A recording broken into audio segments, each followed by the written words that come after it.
I'm back in time with my friends, Matt, Patrick, Kaiju Noir, and we're here, ladies and gentlemen, on a very special podcast talking about the recently released Godzilla Singular Point. Okay, guys, you want to introduce yourselves quickly and let the audience know who I will be sharing this podcast with? Go on. Sure.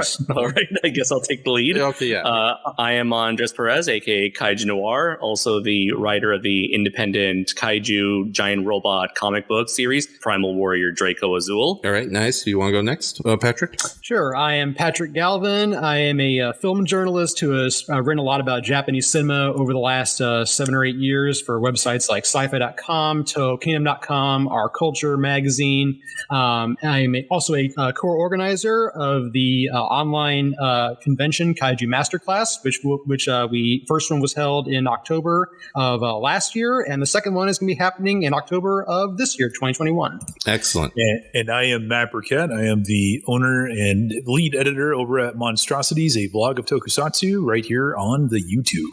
Awesome. And I am, of course, Enshohma, a sad man with a sad plan who lives in a van down by the river known as YouTube. So I'm also an artist and semi-historian of obscure monsters. But anyways, let's get away from the world of obscure monsters and talk about the mainstream Godzilla as told through obscure scientific theory. Godzilla, never heard of him. Yeah, I've never heard of this Godzilla either. So anyways. Now, Gamera, that's the real shit, man. Oh, yeah, definitely. Patrick, aren't you and Norman working on the latest Hollywood Gamera movie that Legendary Pictures is currently making? I don't know. Are we? It's called improv. You got to work with it. there's some clown effects over there. I'll put them in later. Honk honk. With Gamera with a giant clown nose. So guys, all right. So we're gonna just for this podcast, we're just gonna talk about Godzilla Singular Point, our thoughts towards it. We're gonna start spoiler free for at least the first half, but then we are gonna go into full on spoilers. But let's to start things out, let's discuss how our initial reactions were when Singular Point was announced and that first trailer came up. So okay, when did that trailer come out? By the way, it's been a while. Oh my god, it had to be like late last year, I think. I think it was actually January of this year, I think. Oh wow, okay then. Oh yeah, yeah. I remember when I first saw this trailer, I was definitely intrigued by its premise. I was intrigued by its art style. I remember like way back when we had like glimpses, that first glimpse teaser of Godzilla's face, and I can tell that I could tell I was going to like this general direction. Back actually when it was revealed, I think it was late last year, it was a sketch of Godzilla's face along with a full reveal of the cast, and I really loved the art direction. I liked how each character was, you can easily tell, like each design would speak a lot about their character and their personalities, and Godzilla himself looked recognizably like Godzilla, but you could tell that there was a few neat artistic touches here and there that gave off a very unique take on the character. And once the trailer came out, I even though I was very hesitant on the idea of mixing 2D and CG animation together, I've seen it done horrible in a lot of anime, but I've also seen it done well in a few rare cases. And thankfully, I like what I saw in that trailer, and I really dug their takes on their reinventions on all these various classic monsters. I was surprised to see a few references to a lot of more obscure monsters from this franchise. And once I saw the image of Jet Jaguar there, I was immediately sold on that. In fact, I do remember when we saw that when that trailer came out. I remember Patrick, he made the comment where it's like, I sure hope they don't pull like a Mechagodzilla City and only have Jet Jaguar for like. I totally forgot I said that. You said, I responded with, Patrick, don't. Well, don't do this to me. To be fair, fair, Mechagodzilla was in that movie quite a bit. He was just a city, that's all. He was background dressing, literally. Get the fuck out of here with that shit.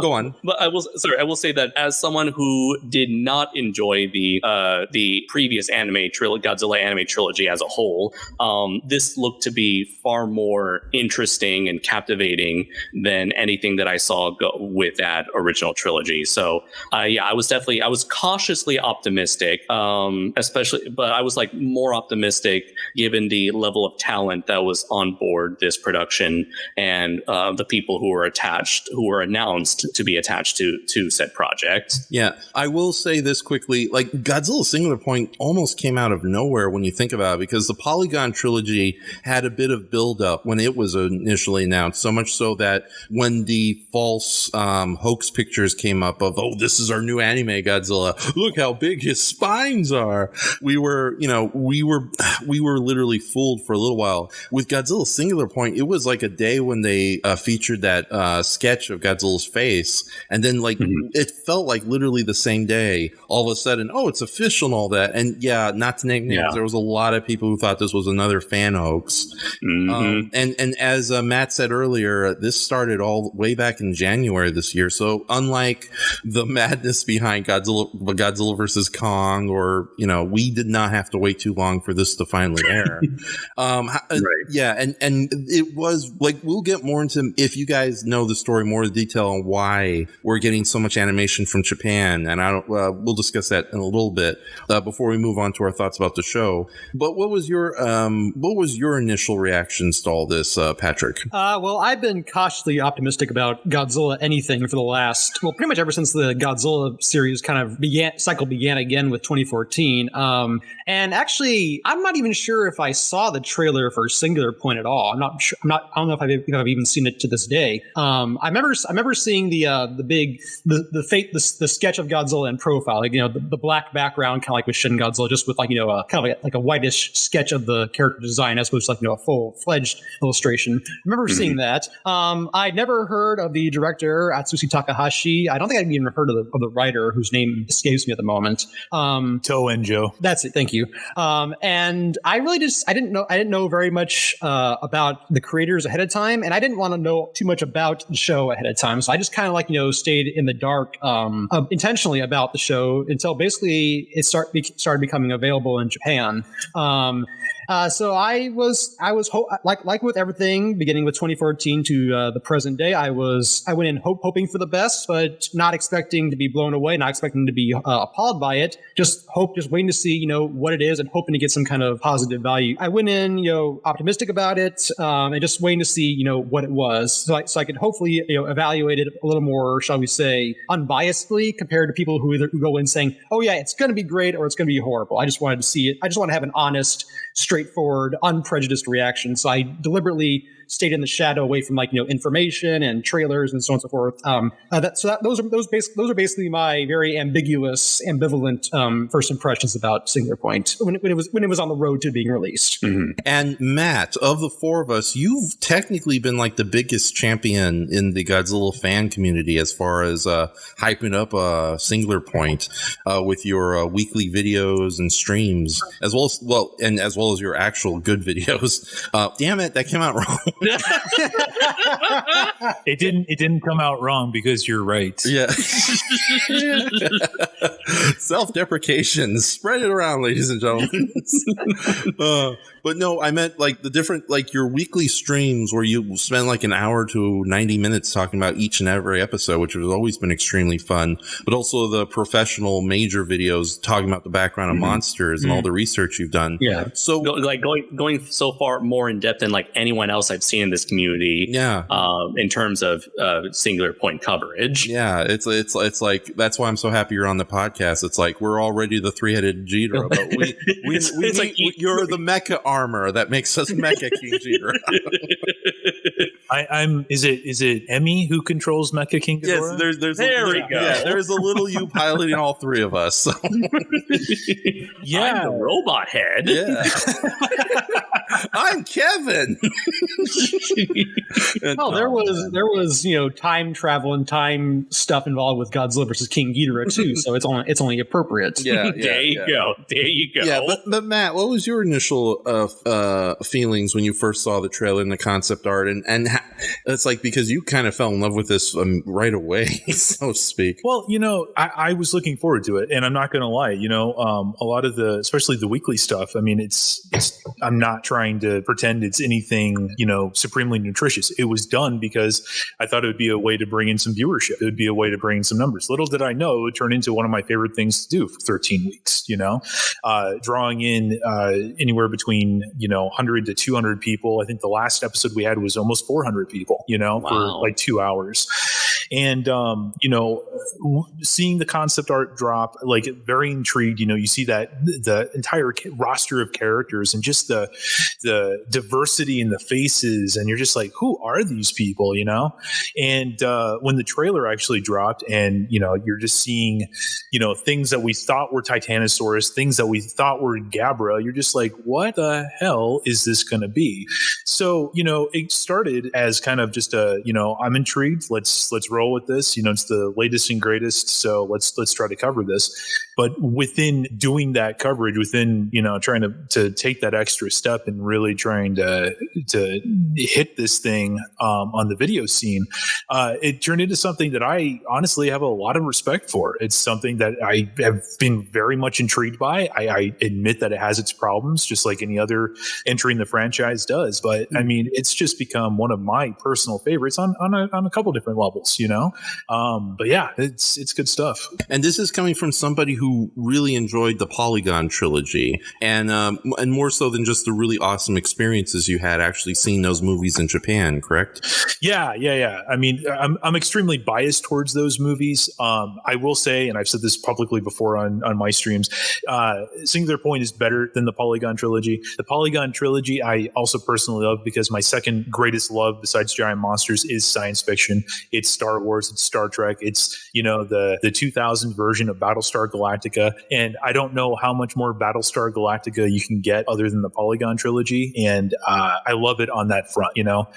Its flaws be damned. It was so appropriate to see those movies like on my first trip to Japan, and like I said, it's just a very biased thing, but yeah, I do have a respect for those movies as well. Now, with that says though, it is interesting. We're at a very interesting point in the history of Godzilla, and this is something that I hope maybe you and Matt and Patrick can shed some light on. Well, right now in America, we have, of course, the legendary films. They're the so-called MonsterVerse, because nothing can go. We can't say films or continuity without branding it.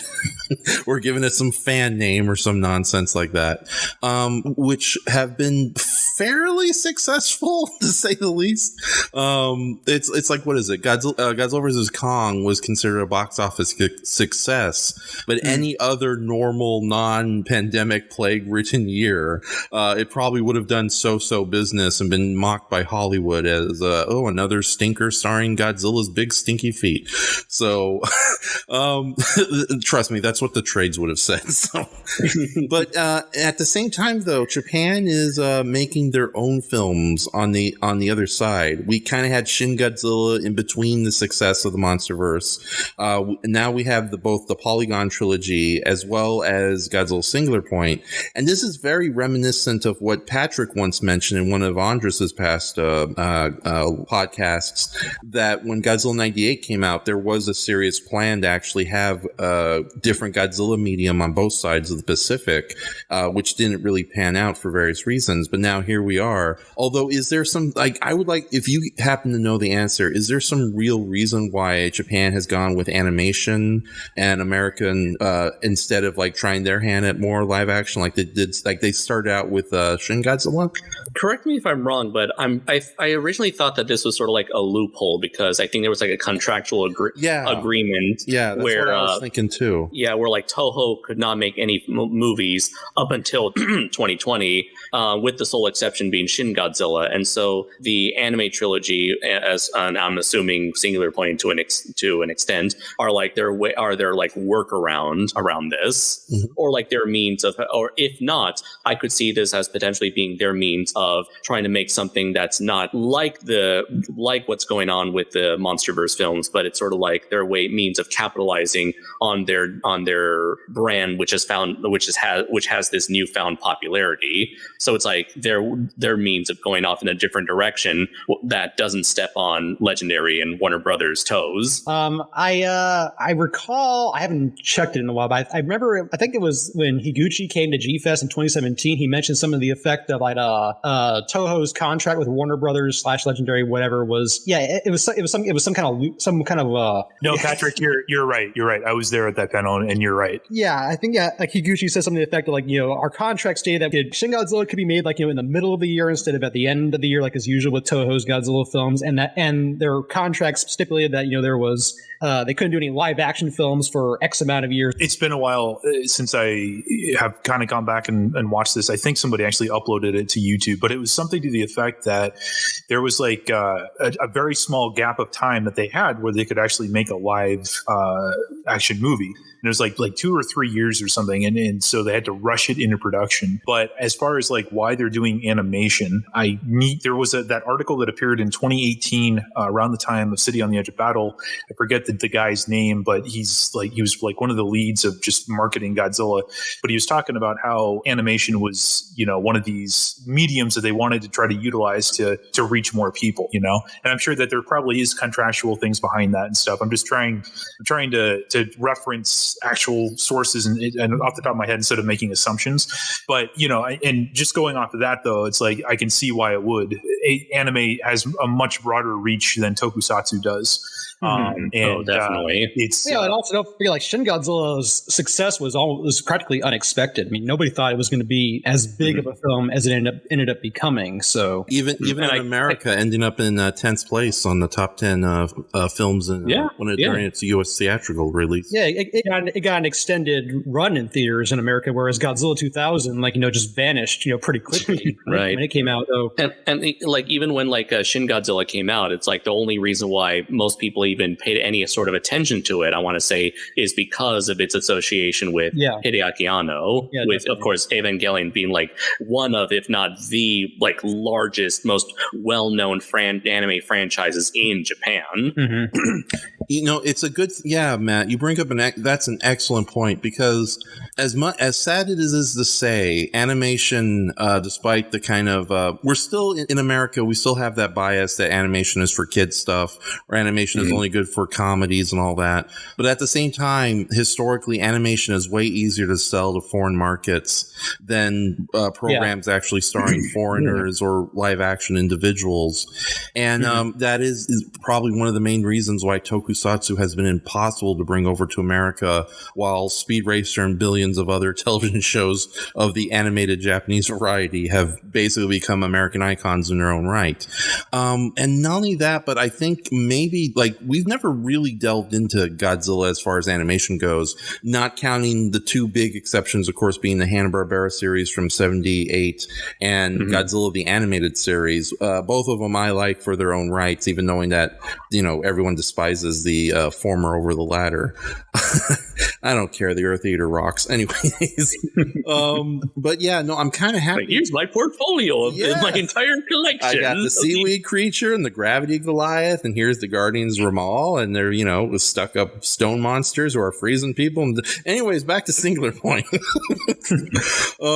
It is nice though, because you can do more creatively with animation. Although with that says, the Polygon trilogy, even though I've come to kind of reevaluate and come to respect those films. I respected them before, but I've definitely come to enjoy them on their own merits recently. It was a bit of lacking in potential, especially when you have the imaginative world of Godzilla with you and animation. But Singular Point, I think, has kind of definitely succeeded where the Polygon trilogy has failed, at least in concepts and in adventurous elements and all that, or in the fantasy elements, for lack of a better term.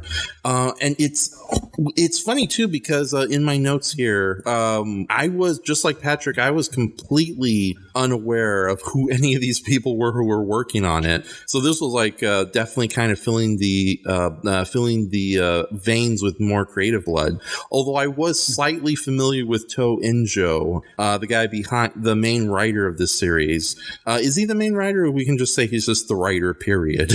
I think there was two. I think there was a co-writer on there, but I think he's pretty much referred to as the main screenwriter. Yeah. The other guy I've only ever seen, I forget his name at the moment, but he's also the military advisor on there. Yeah, Enjo was brought on as initially as a consultant for like the science stuff, and it just got to the point where they said like, "Hey, why don't you write the screenplay? Just write the whole thing." Yeah. So he went. So he basically went from being like an advisor to basically being a major creative participant in the making of the series. Yeah, which is awesome to hear, because that's like a lot of like the old school Doctor Who series. They bring in like people to be scientific advisor, and it's like, how do you write the story with those? What do you call them again? Cybermen? Or it's like, hey, Douglas Adams, you're a weird guy. Take over script editing for a season. Nothing bad can happen. Actually, I do want to add this also. It's kind of a sort of tangentially related to what we've been talking about with like animation versus live action. Even though I have not been the biggest fan of the Reiwa era in total, I do like the fact that Toho is kind of deviating from their past methods, and in the sense that they are not giving these films to former ADs within Toho, like say Tezuka or Okawara or Yamashita, but instead outsourcing talent, passing the baton over to people who have made it on their own as filmmakers outside of the Toho system, and putting the franchise in their hands to bring their own ideas. People who are not just company men, but people who are who have proven themselves to be artists and so on and so forth, and who have made it on their own outside of the comfort of the studio system, so to speak.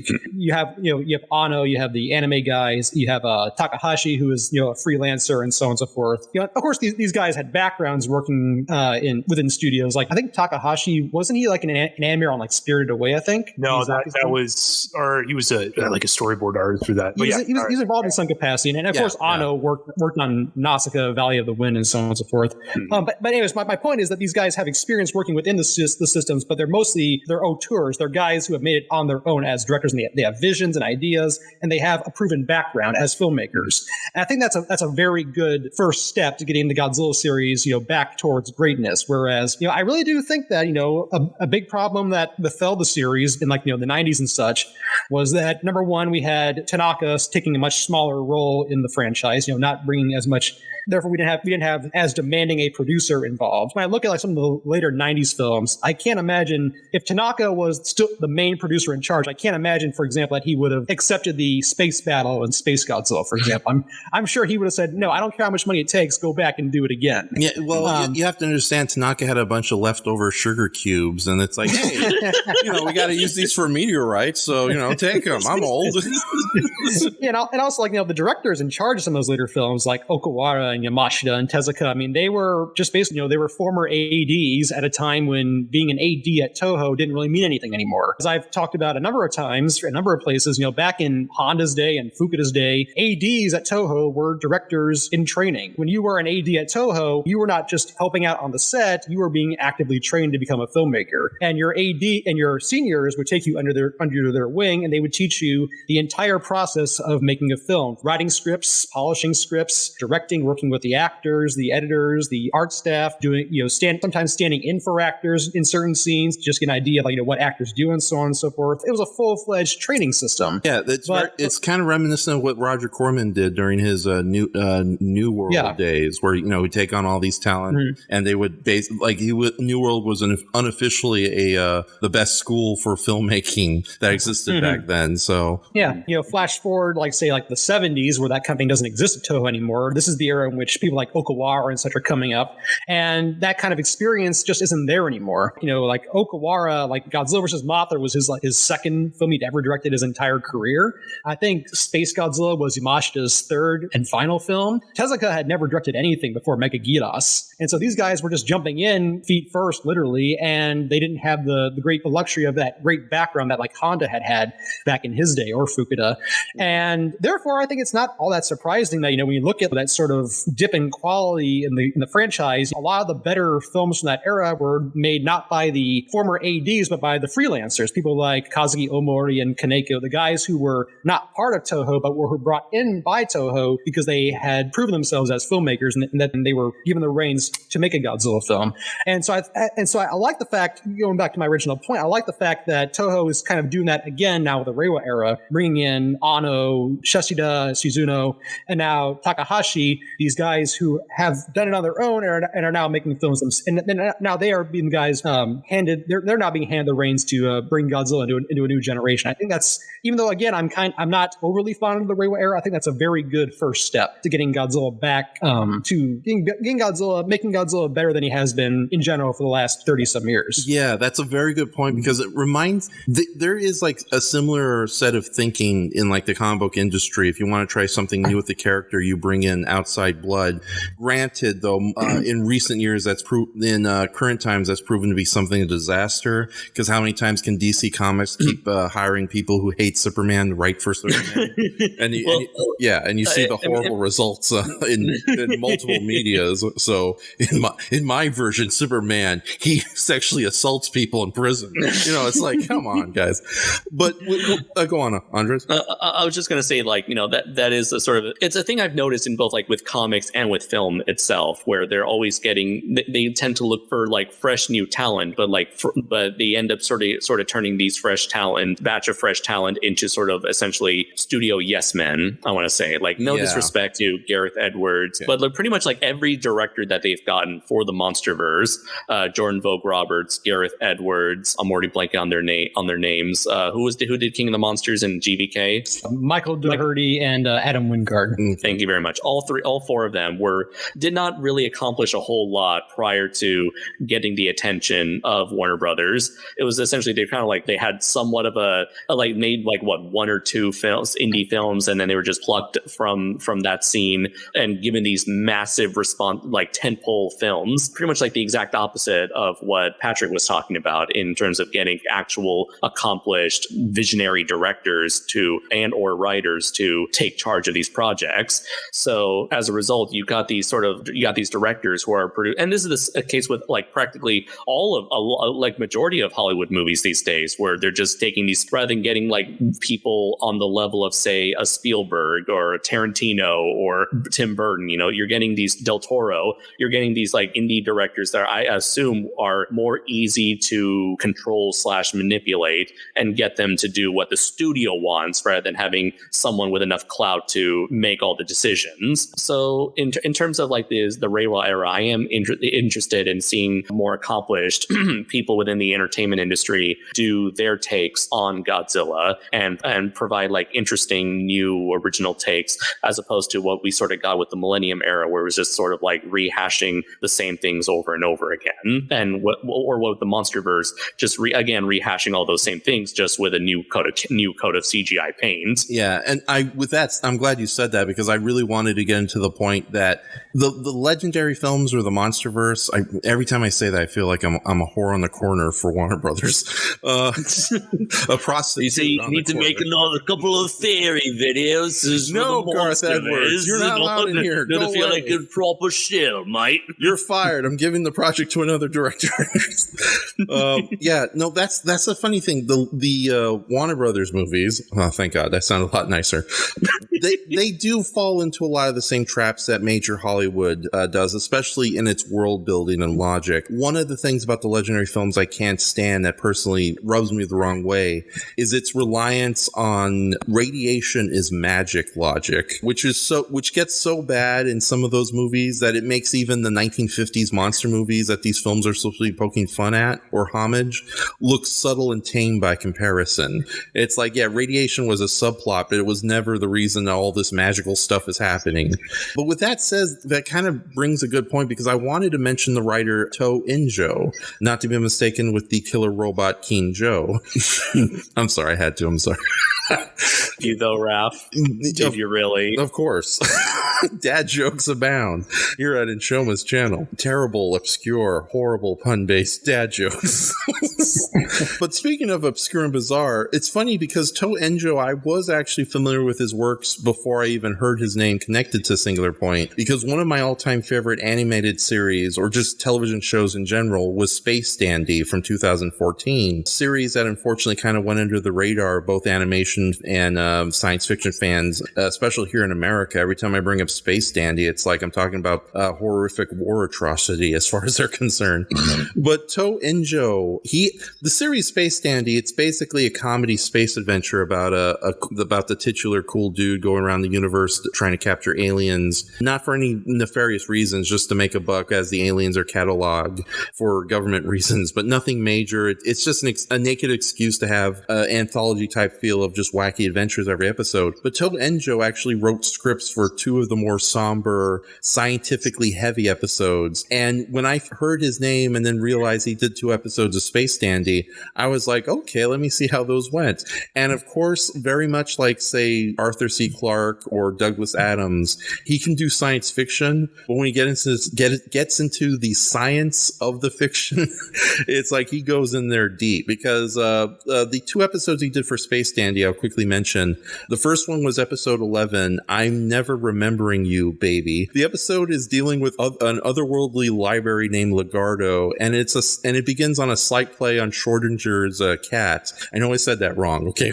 In the form of an amnesia-causing living book that is secretly the emperor of Legardo, the alien library. Meanwhile, and this is very poignant for Singular Point, there's a subplot involving a gorilla scientist named Dr. Gill, who slowly goes mad with a complicated equation in written form.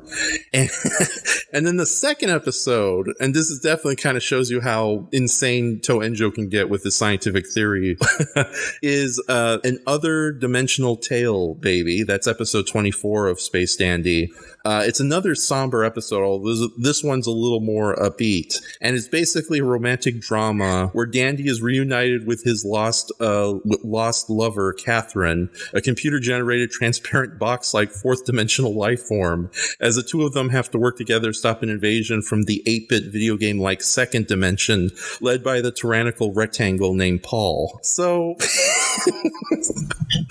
I had fun writing those synopses, by the way.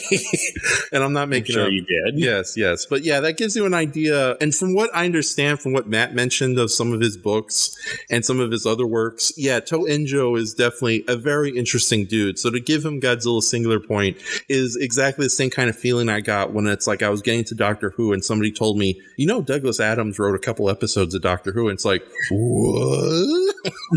But what's your opinions of Enjo and his work on this series so far? We'll start with Matt. Much like I think a lot of us, I had no idea who the hell Enjo was. Even going into the series, there was a guy, a really cool guy who came into the live streams a lot, named Tofu, and started saying things like, "Oh yeah, this guy's he's a physicist and he's done some of this stuff," and I'm just like, "What is going on here?" And then Kevin Derendorf posted a Japanese article with an interview with this guy, and just blew me away. This guy's he's interesting.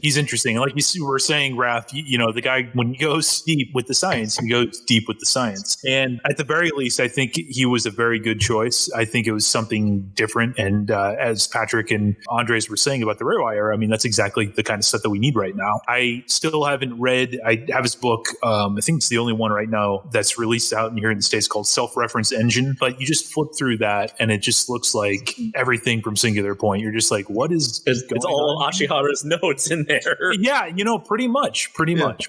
Be careful, Matt. We don't want you to end up like Ashihara and Dr. Gill and just, read the book and suddenly you vanish into the second dimension. Oh, it's already happened. It's bound to happen again, Oh, no.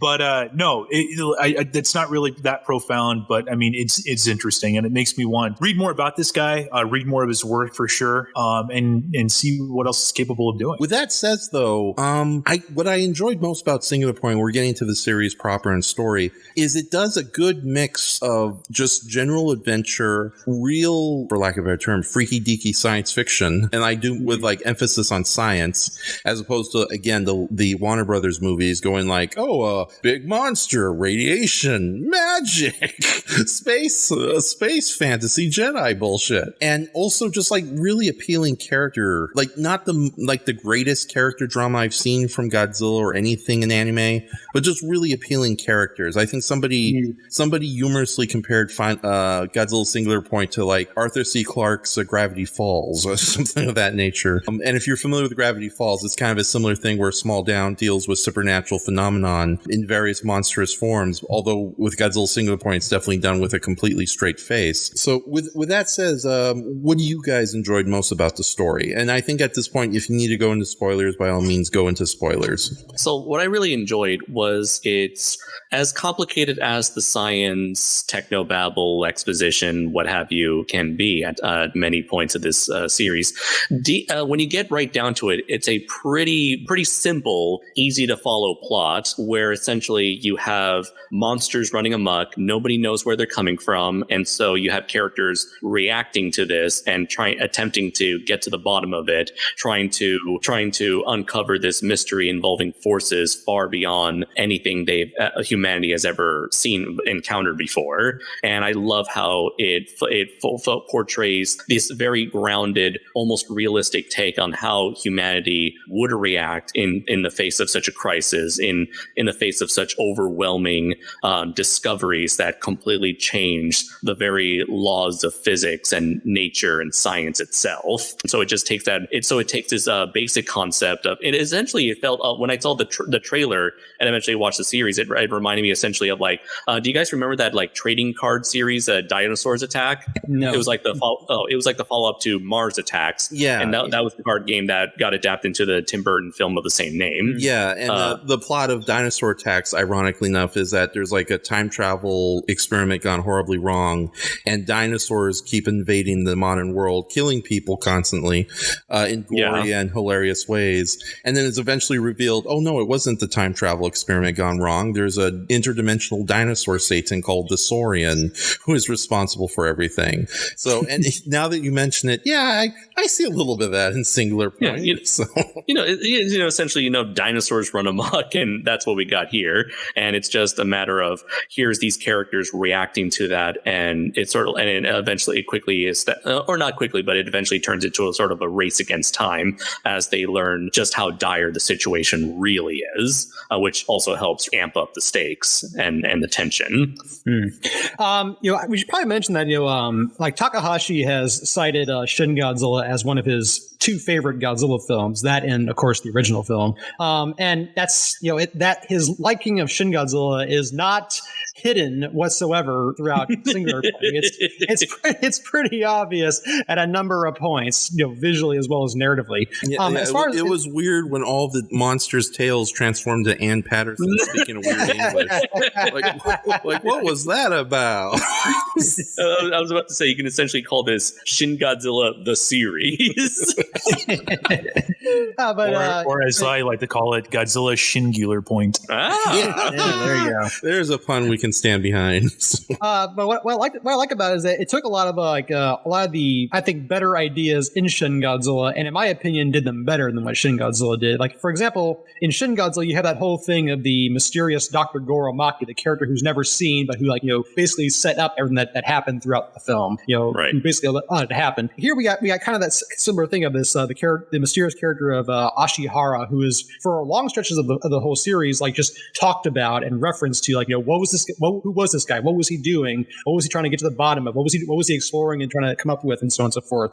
And so I like that, and I like how the I like the focus on the not so much the civilian perspective, but the characters who are interested in science and such, trying to figure out what's happening and how do they undo what's going wrong in the world at the present. So I found the characters in the Singular Point much more interesting and a lot more distinguishable than than I did for the characters in Shin Godzilla. You know, these characters I know by their names. I know Yoon, I know Mei, I know Dr. Lee and Ashihara and so on and so forth. And I like that. So it took the things that I thought were good, interesting ideas in Shin Godzilla, and in my opinion, did them better than Shin Godzilla, with characters that I could remember, characters that I can distinguish from one another, and use it in this really interesting story that, you know, I told this to Matt after I saw the first episode of Singular Point, is that each episode left me curious to find out what's going to happen next. That I had that reaction with every single episode. I wanted to find out what was going to happen in the very next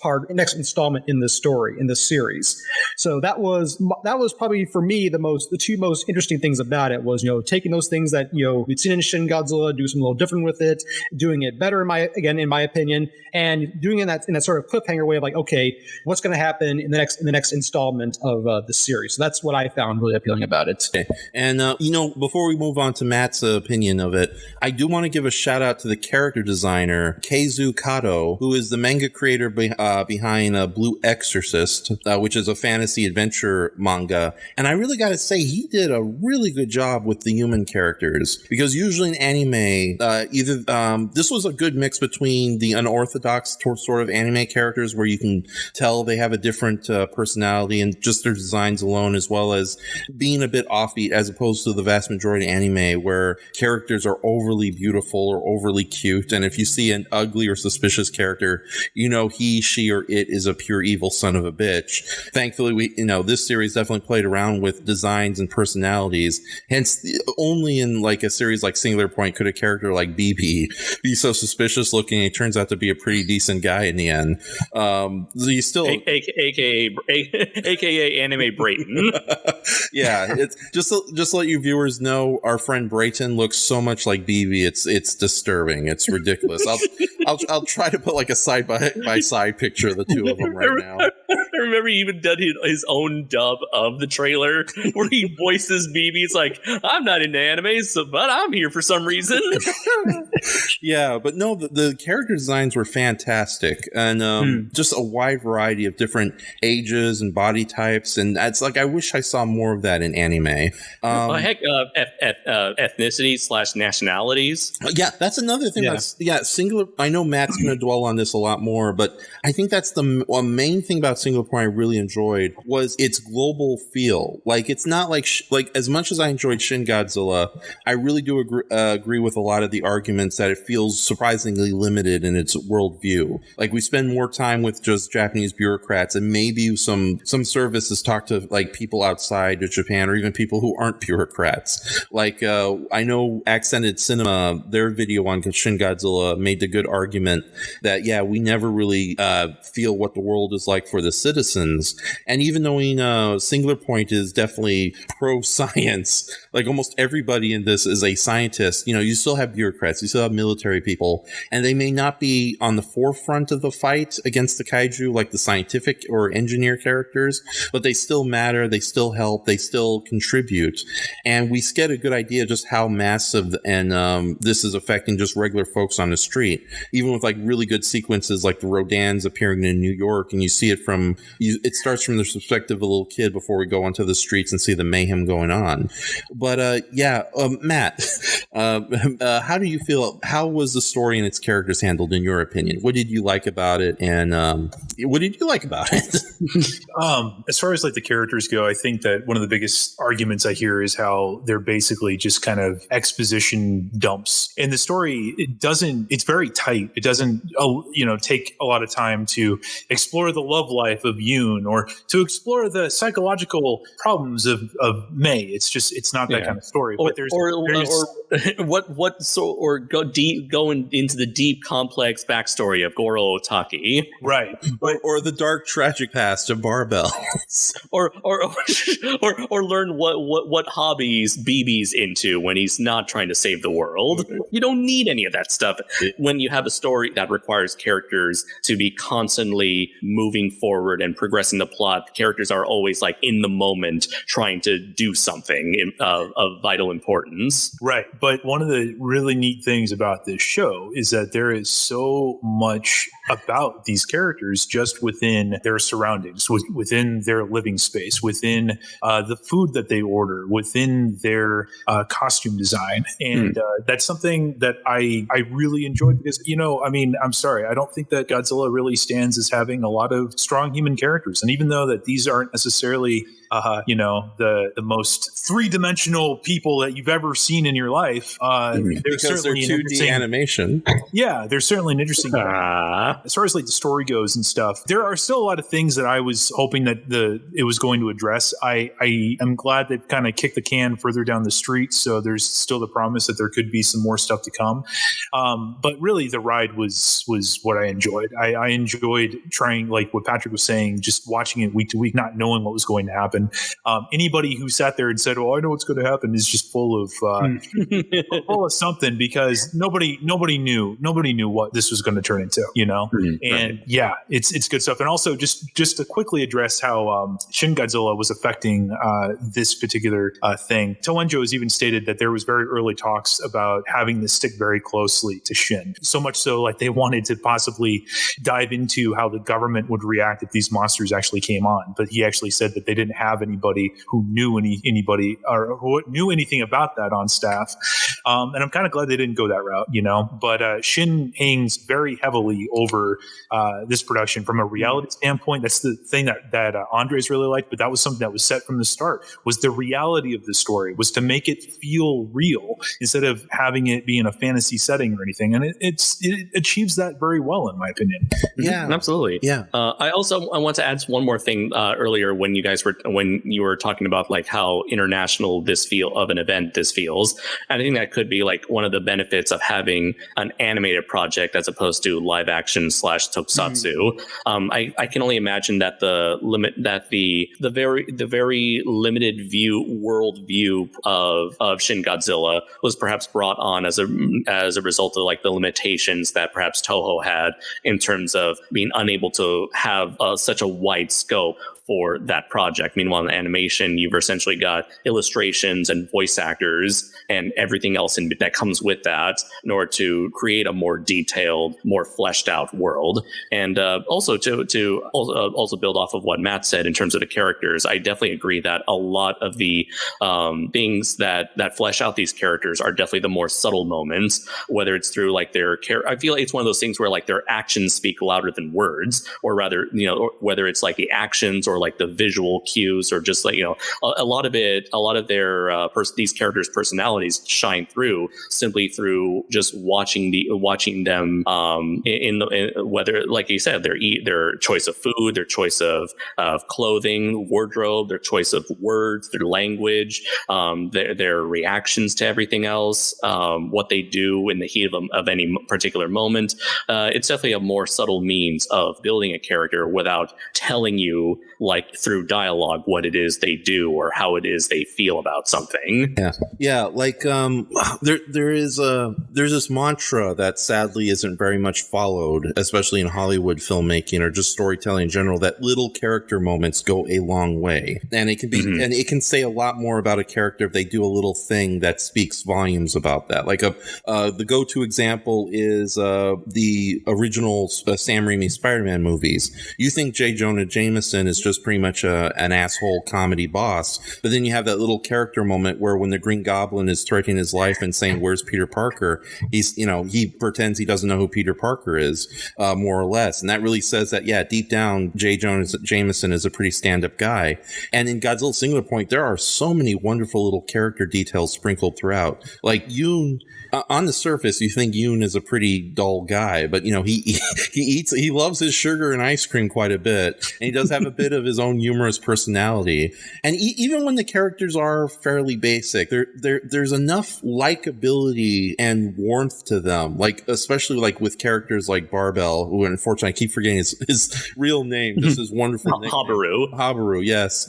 And even Dr. Lee, who just like, we don't know much about Dr. Lee, but she seems like such a nice nice, supportive mentor type figure. It's like, yeah, if these people were real, these would be really nice people to hang around with. And her final scene says so much about her. Yeah. So much about her. It's such a beautifully done scene in my opinion. Yeah. And it's in, we'll get more into detail when we get into like major spoilers after we're done talking about the characters and the next subject, the monsters. Yeah, they make no, Raph. It's Patrick. I'm sorry.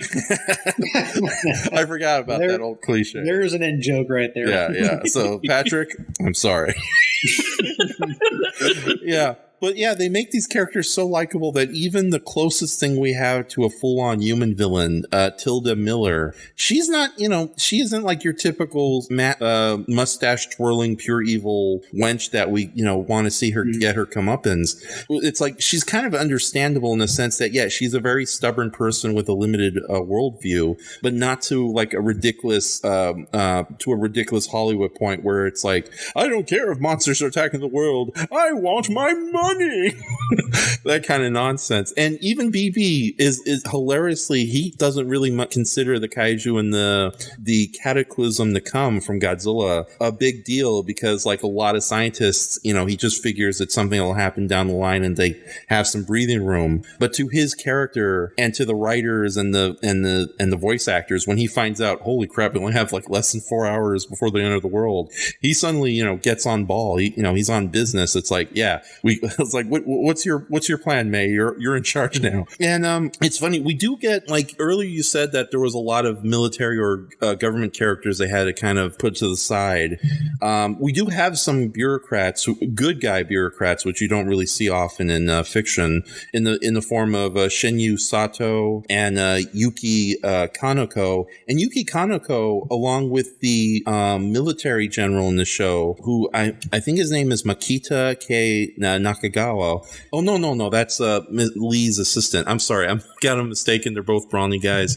With General Yashuyasu. I love how their interaction suggests that they've known each other for a long time, hence the way Yuki almost kind of like teases and even is a little flirtatious, like maybe they've known each other since they were teenagers. But yeah, it's like all these wonderful little characters, like on this, like again, on the surface, these characters are two-dimensional. They, just your basic Godzilla stock characters, but it's all these little character moments, all these wonderful little interactions they have, just makes them like some of the best human characters I think we've ever had in a Godzilla movie, to say so boldly.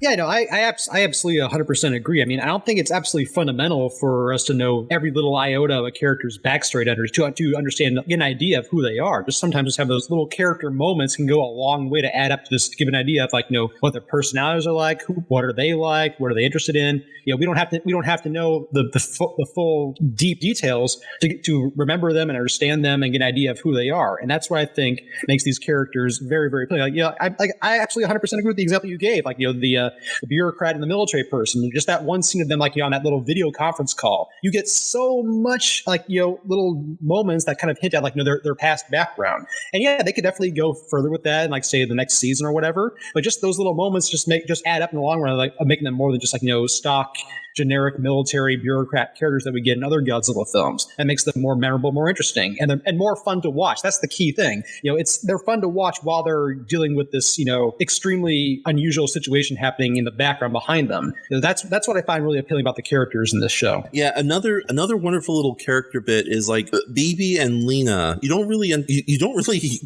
buy that they're father and daughter, but when they're reunited after Salonga has been defeated a second time, out in the open, it's like the first thing they do is they run up to each other and give each other a quick hug, and BB's like, are you okay? Why are you here? But yeah, it's just so much. It's like, true, some characters are definitely more memorable and eccentric than others. Sure, like rewatching the series this week on Netflix, Goro Ataki is definitely like the most bombastic of all the characters. Yes, he is. He's hands down my favorite. He steals every scene he's in. I know, but what I love about Goro is he is such a campy lover lover of cliches. Like he can't fight. He can't fight monsters without going to long diatribes about I think the lady has grotesque too much.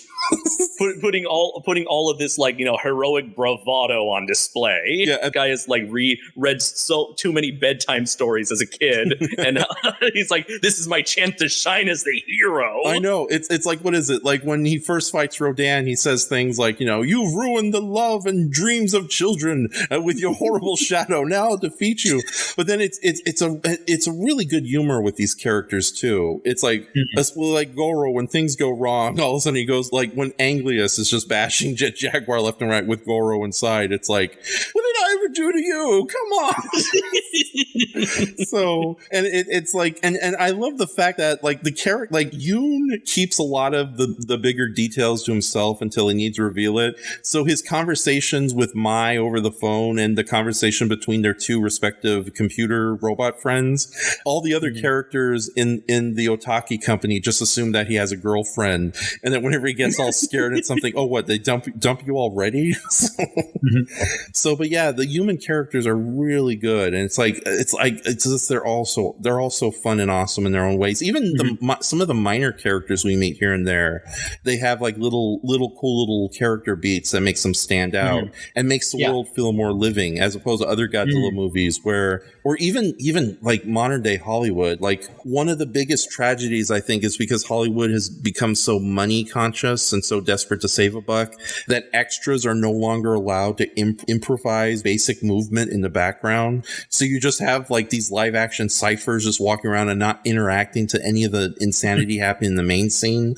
It's like, it's almost like anime that can't afford background extras. So it's just white blobs walking in the background or stick figures. In Singular Point, though, like Matt brought this up in like many of the crowd sequences, they do such a wonderful job with the character designs that you really want to know what the deal is with this guy with the huge bushy eyebrows, or who's this scientific lady back here talking with the military people. It's like, it's oh god, it's so good. But as much as we love the human characters, we, of course, you can't have a Godzilla movie or a television show without the monsters. That's like, so now otherwise you're just gonna have a bunch of people going, "Where's all the fighting?"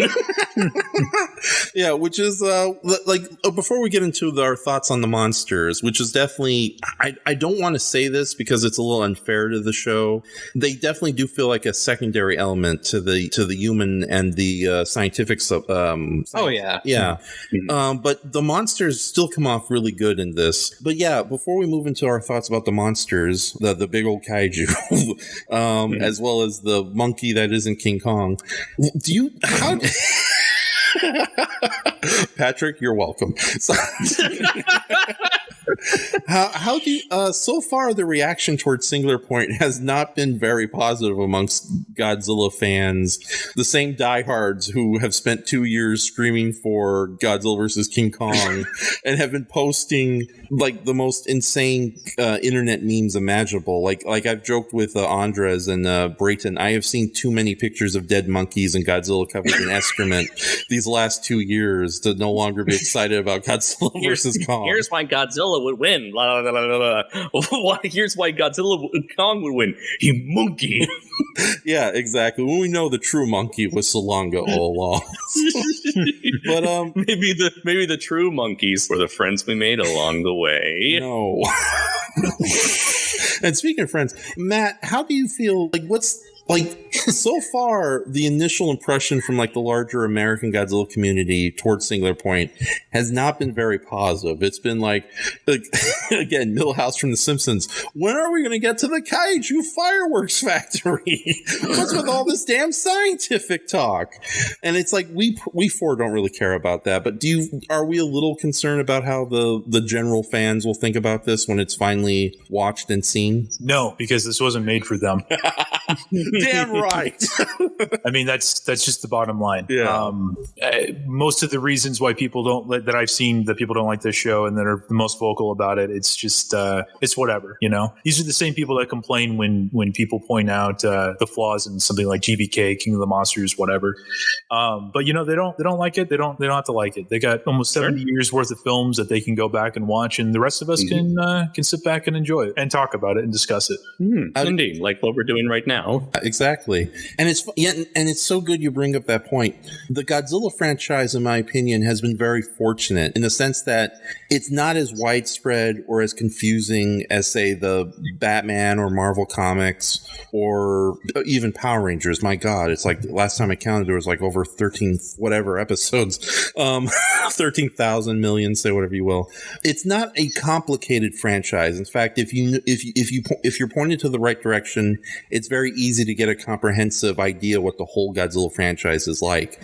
And yet, very much like the aforementioned franchises, it's allowed so much freedom, not creatively perhaps, but more so in just having separate continuities, having its own standalone stories.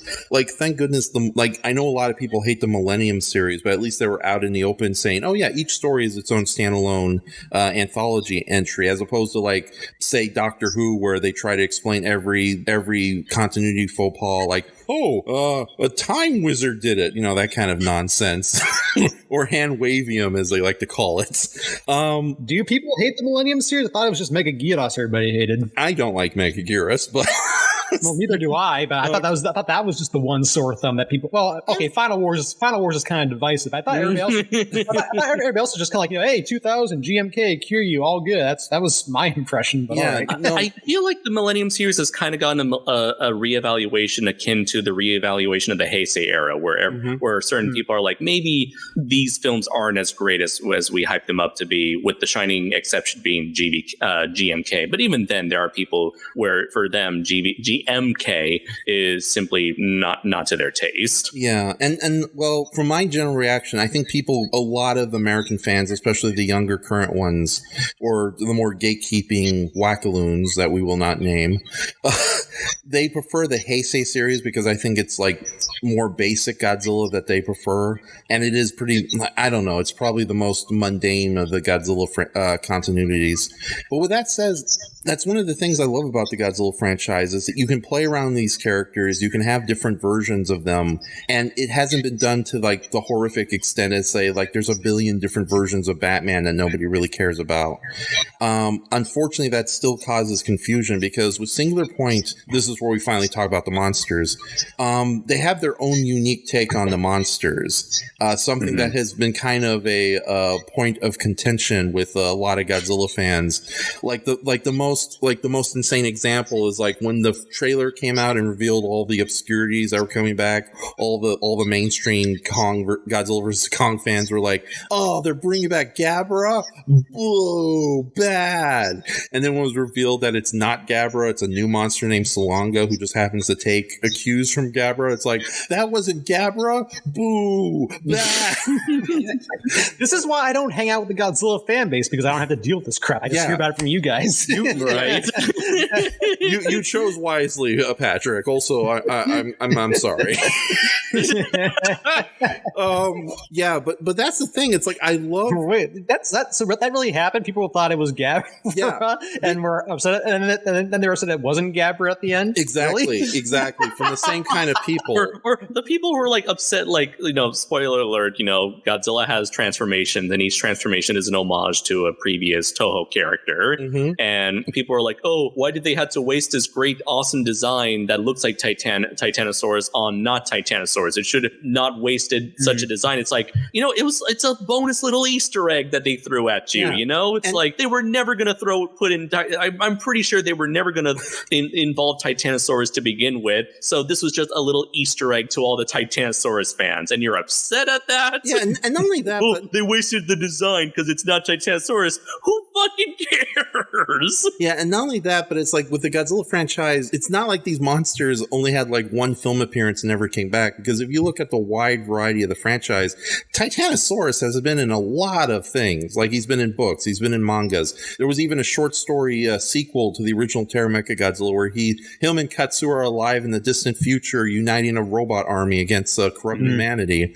And Titanosaurus got to be the star of one of the issues of Godzilla Legends. Yeah, as well for IDW. Exactly. Same. Like, so it's okay to play around with these characters. It's not like what the comic book movies do, where they take an obscure character that may have a fan base in comic books and then completely crap on them as, oh, it's an expendable version of something nobody cares about. It's a reference, though, so cheeky. So WandaVision Mephisto bullshit. So, but with that said, that's the thing for everybody who was watching WandaVision, who was like, is it Mephisto? Is Mephisto behind it all? For us, for certain Godzilla fans, they were like, is Destroya behind it all? Is Ghidorah behind it all? Is Orga or Space Godzilla behind it all? Yeah. And instead, what we got was these very quirky and different versions of the Godzilla monsters. Some of them more direct recreations of classic monsters like Anguirus. Others just the Godzilla himself. They decided to throw in like all the dinosaur kaijus in one blender, and boom, we got Godzilla Ultima. But that's what I love about the kaiju, and of course, even knowing he's not considered one of the kaiju characters, we'll also talk about Jet Jaguar in this area because like true to the history of Godzilla may be in the title, but this really was Jet Jaguar's story all along. And I couldn't be happier for it. Yeah, but before we get to the little Goro robot man talking about how much he loves Jet Jaguar, Matt, Patrick, who wants to go first to talk about their thoughts on the kaiju and who were their favorite monsters and what did they like about the redesigns and didn't like, for that matter? How should I word this? Kind of going back to what I said earlier, just in case I gave off a false impression. When I was talking earlier about the bringing in the new blood to work on these films, I wasn't necessarily praising that as an idea of getting, in the sense of getting things that were new and different. I was leaning more towards the direction of just getting better executed films, flat out, because from people who actually have made it on their own as filmmakers. So the new and different factor is not really a positive or negative fundamentally, if that makes any sense for me. Because my whole approach to films is okay, here's what you're doing. How are you doing it? New and different in of itself doesn't mean anything to me. Novelty in of itself is not good enough for me. But if you want to take a new, different approach, great. That's your pitch. Then the more fundamental question: okay, what'd you do with your pitch? How'd you pull it off? And that's my whole thing with that's basically how I approach the monsters. I don't care if they made Godzilla an evolving monster. Evolving monsters is not new to the Godzilla franchise. It wasn't even new when Shin Godzilla was done. It really. And did you watch the Kawakita years? It was done to death in the Kawakita years. It's like when I saw Shin Godzilla, it's like, oh, Hedorah finally got a movie. Wait, that's not Hedorah. Destroy us all like, this isn't my final form. Destroya was basically Hedorah in a sense. That Hedorah formula in a sense. And Mothra had set in stone the whole thing about the monster changing shapes and such. But, and the Godzilla costumes were always changing shapes. It's like the Doctor; he keeps regenerating a new phase.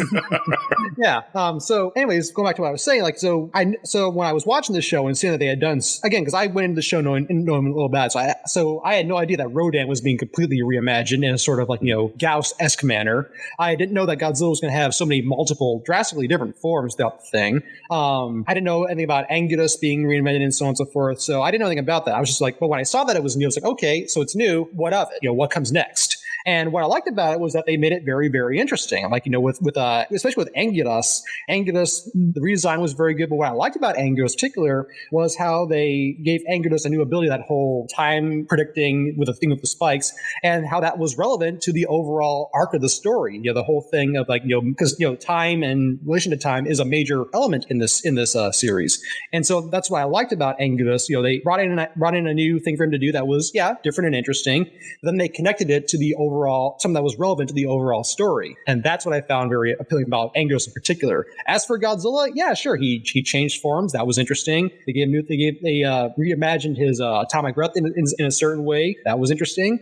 And here's what I kind of like the fact that before Godzilla reaches his Ultima form, his final form that fights Jet Jaguar. I like the fact that kind of middle form has sort of like a theropod hunched over posture, and I kind of wonder if because Kawakita had thought of doing an anatomically correct version of Godzilla when he did Biollante that was shot down by Tanaka, and of course GMK, one of their first ideas in the beginning was to have Godzilla be anatomically correct. That didn't obviously. Oh, you mean like horizontal? Yeah, exactly. Yeah, okay. Built more like what dinosaurs would really be like. Yes, exactly. Mm-hmm. And so I kind of like that they did that here in this film because animation you're free of the physical limitations of suitmation and what suit actors can do and not do. And so I like that they kind of brought that here because hey, if you're going to do it, you might as well do it in animation where you don't have the physical burdens and so on and so forth. But yeah, my whole reaction was okay, they're doing something new and different, and they did it well. That was the key thing. That they did it well. It was interesting. It was fun. It was fun to look at. It was exciting to watch, and that's what so it was done very effectively in my opinion. So, Matt, how do you feel about the Wonderful Monsters of Singular Point? I'm sorry, I'm a sucker for giant monsters. I like them. What? Me, Enshohma, obsessed with kaiju? Oh no! Next thing you know, you're going to tell me you have a podcast entitled something like, I don't know, Raph likes big, scary animal things. That is true. So, but Matt, what's your take on their take on the kaiju of Godzilla? So. The cast of monsters in this is really interesting. I do like them for the most part. There are very few problems that I have, none of which are in the designs, none of which are in the choice of the monsters. Some of the weirder aspects, like just combining monsters, combining aspects of monsters. Kumanga has aspects of Megalon and Gigan and a little bit of Kamacuras in there. Godzilla Aquatilis obviously has the Titanosaurus reference. Amphibia obviously has Varan. Debatably, there's stuff of Gorosaurus and Terrestris. And as much as I don't mind it, I am very curious as to kind of why, They also did the same thing with Saronga with Gabra and Baragon. And, was hoping for kind of a storytelling aspect to that, the imagination kind of goes wild with that. And it's not a big problem, it's not a huge problem, but would have been nice to have known or will be nice to find out. Let's put it that way. But yeah, it's good stuff. Okay. I guess my own potential theory would be my own theory about the monsters would probably be something along the lines of they want to include an insect monster, and they thought, well, let's just, instead of having, we only need one insect monster, but if we're going to have an insect monster, let's just have all the insect monsters and just mash them all together. Well, I would agree with that, but then my question is then why create Saronga then? He was an original kaiju. Right. Definitely Salonga is the one biggest oddball within this group, in that he for the most part looks just like Gabra, but it's not Gabra because reasons, and whether or not they will delve into that. I was assuming that they were going to build up Salonga as another Godzilla, where he would have multiple forms, and then each form would take on the appearance of a past Godzilla foe. Who knows what they plan to do with him in season 2, but what they did in season 1 was kind of he was just simply utilized as an obstacle to overcome for the characters over in, what was it, India, I think? Near Dubai, I think, or Calcutta. Dubai. Yeah. Thank you very much. So he was just simply an antagonist to serve for the characters over in that camp, which kind of became, well, that was the biggest not the downfall, but the biggest issue I had with the series was that when in terms of using this character as a pseudo antagonist alongside Godzilla, it's just that with Godzilla they were always trying to pull new tricks out. He always had something new to from his bag of tricks, whereas with Salonga it was kind of the same thing over over and over again. He shows up, gets impaled with spikes, shows up again, impaled with spikes, shows up again for the third time, impaled with blue spikes this time. At least with Godzilla, there was definitely I feel like they put more thought and effort into the titular monster himself, whereas sort of Salonga just kind of got swept to the side a lot. Yeah, it's like I like Salonga a lot, and one of the things I've always let's face it, I'm Enshohma. I like giant monsters, period. So I don't think I've ever met a giant monster I don't eventually come around to love, with maybe the exception of Mr. Goorific from Power Rangers Turbo. That's a different story that no one cares about. But yeah, it does feel like, I don't want to say it's wasted potential, but it does feel like the adding in these various elements from other more popular kaiju kind of undermines the originality that you try to do with these versions of characters, as well as kind of disappointing fans of these characters who are referenced but don't appear. Like, for the longest time, I thought Ruan was going to be like a real monster in this series based on that silhouette in the opening theme. And then it turned out, oh no, it's just one of Godzilla's forms.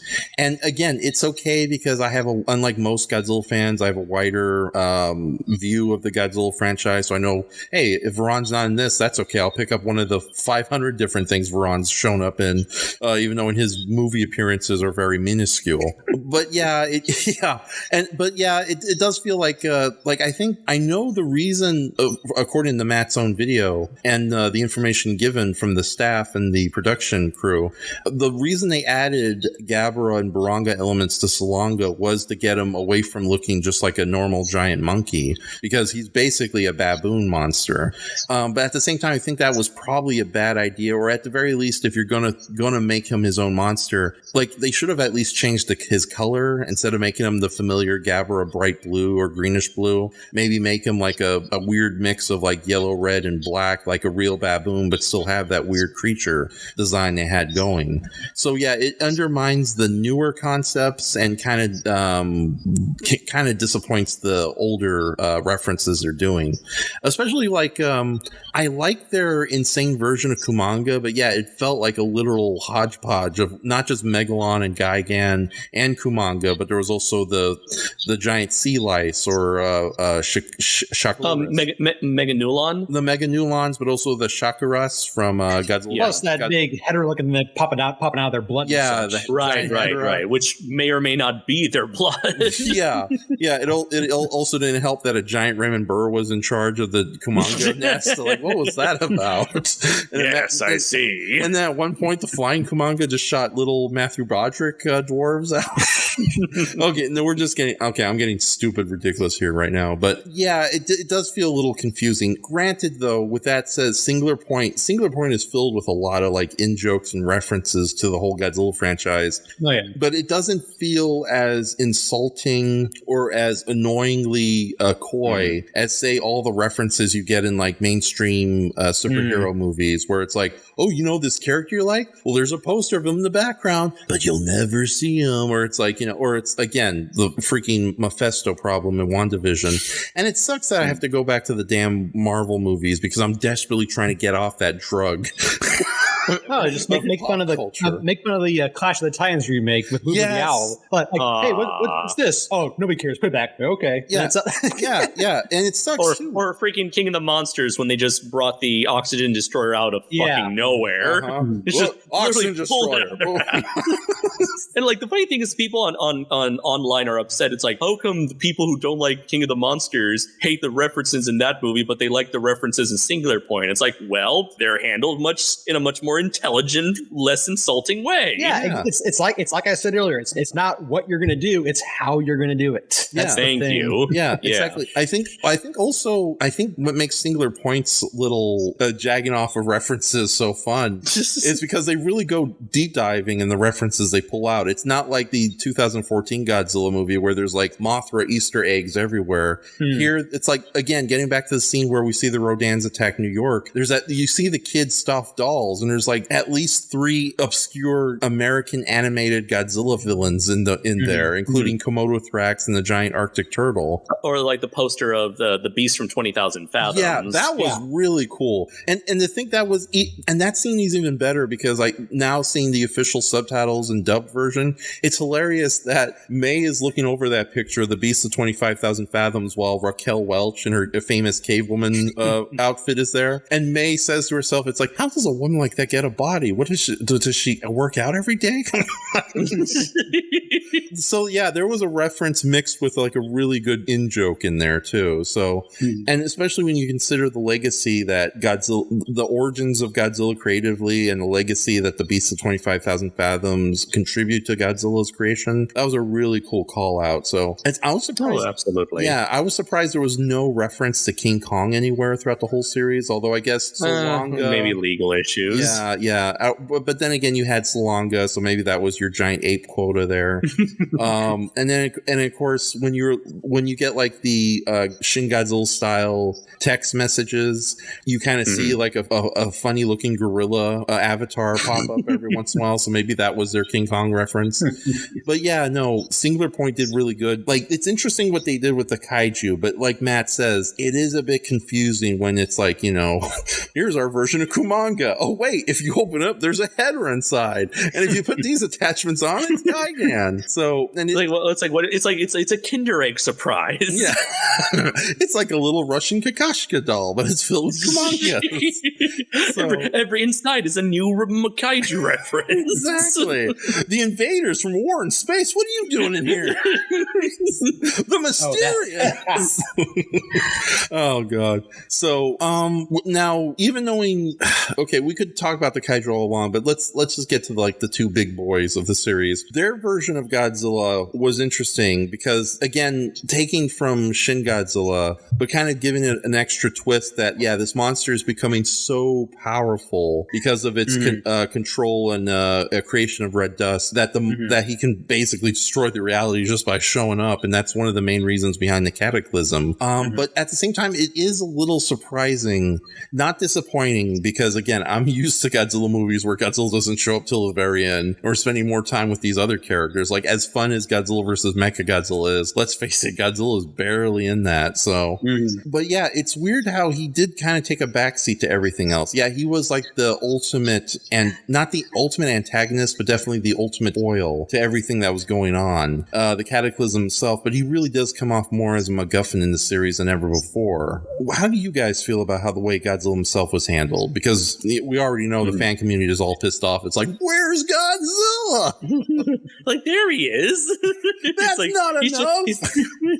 I was like, I do find it funny that, like, he's technically there throughout the entire series the moment you see Godzilla Aquatilis, however you pronounce that name. So it's like, he's there, but they're also saving him till the end at the same time. And I think that was a pretty interesting move there. I do find it strange that we barely get to spend any time with his individual forms, especially the amphibia form, but it didn't bother me too much so where I can just say, oh, he's just simply evolving like at a much rapid pace as the series goes, as he gets stronger or whatever. But again, that's just me filling in the blanks. But it is kind of a waste that he doesn't do as much in those forms. But when he shows up on screen, you're right in that, like, he doesn't have so much character to him. He's just this big, ominous, scary, ticking time bomb of a plot device / antagonist. But I do feel like it worked for me in this case simply due to just how they were able to execute him. Just every time he is on screen, it's just like, the camera is centered on him. Everything from the music to the cinematography to the staging, the lighting, the animation, all that's the sound editing, everything just works to make, even when he's doing nothing, he's just standing there. It's